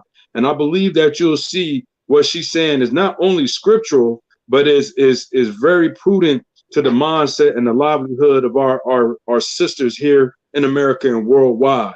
Don't be the female Pookie and Ray Ray that's out here trying to, manipulate the man, that's trying to sell your body, that's trying to do everything that's counterproductive to the community, but be the godly sister that's spoken of in Timothy and Titus, that's, dressing modestly, that's teaching the little ones, that's showing them how to love their spouse and showing them how to be a woman. These are the tenets that I think a lot of our women have gotten away from because they don't think it's productive or beneficial, when in actuality, that is the highest level of power that you can be given as a woman. That's your glory right there. That's the thing, because with that, you're teaching the next generation. It's a beautiful thing to be honored, to know that you're the teacher of the next generation. That means that you're the one that guides the future of our nation. You guide our future, and us as men are supposed to be there to make sure that guidance is exact and right, and make sure the household is being, taught and flowed the right way. So with that being said, I want to thank everybody that chimed in today, that came in the comments, the moderators for doing their job, and last and definitely not least, all praises to the Heavenly Father Yahuwah for giving us breath in our body and the ability to come and talk about these topics. I couldn't have said it better myself. I'm not even going to try to follow behind that, man. It was very well said. But what I will say, may all the female Pookies find all the male Pookie Ray Rays, and may y'all have a Pookie Ray Ray life.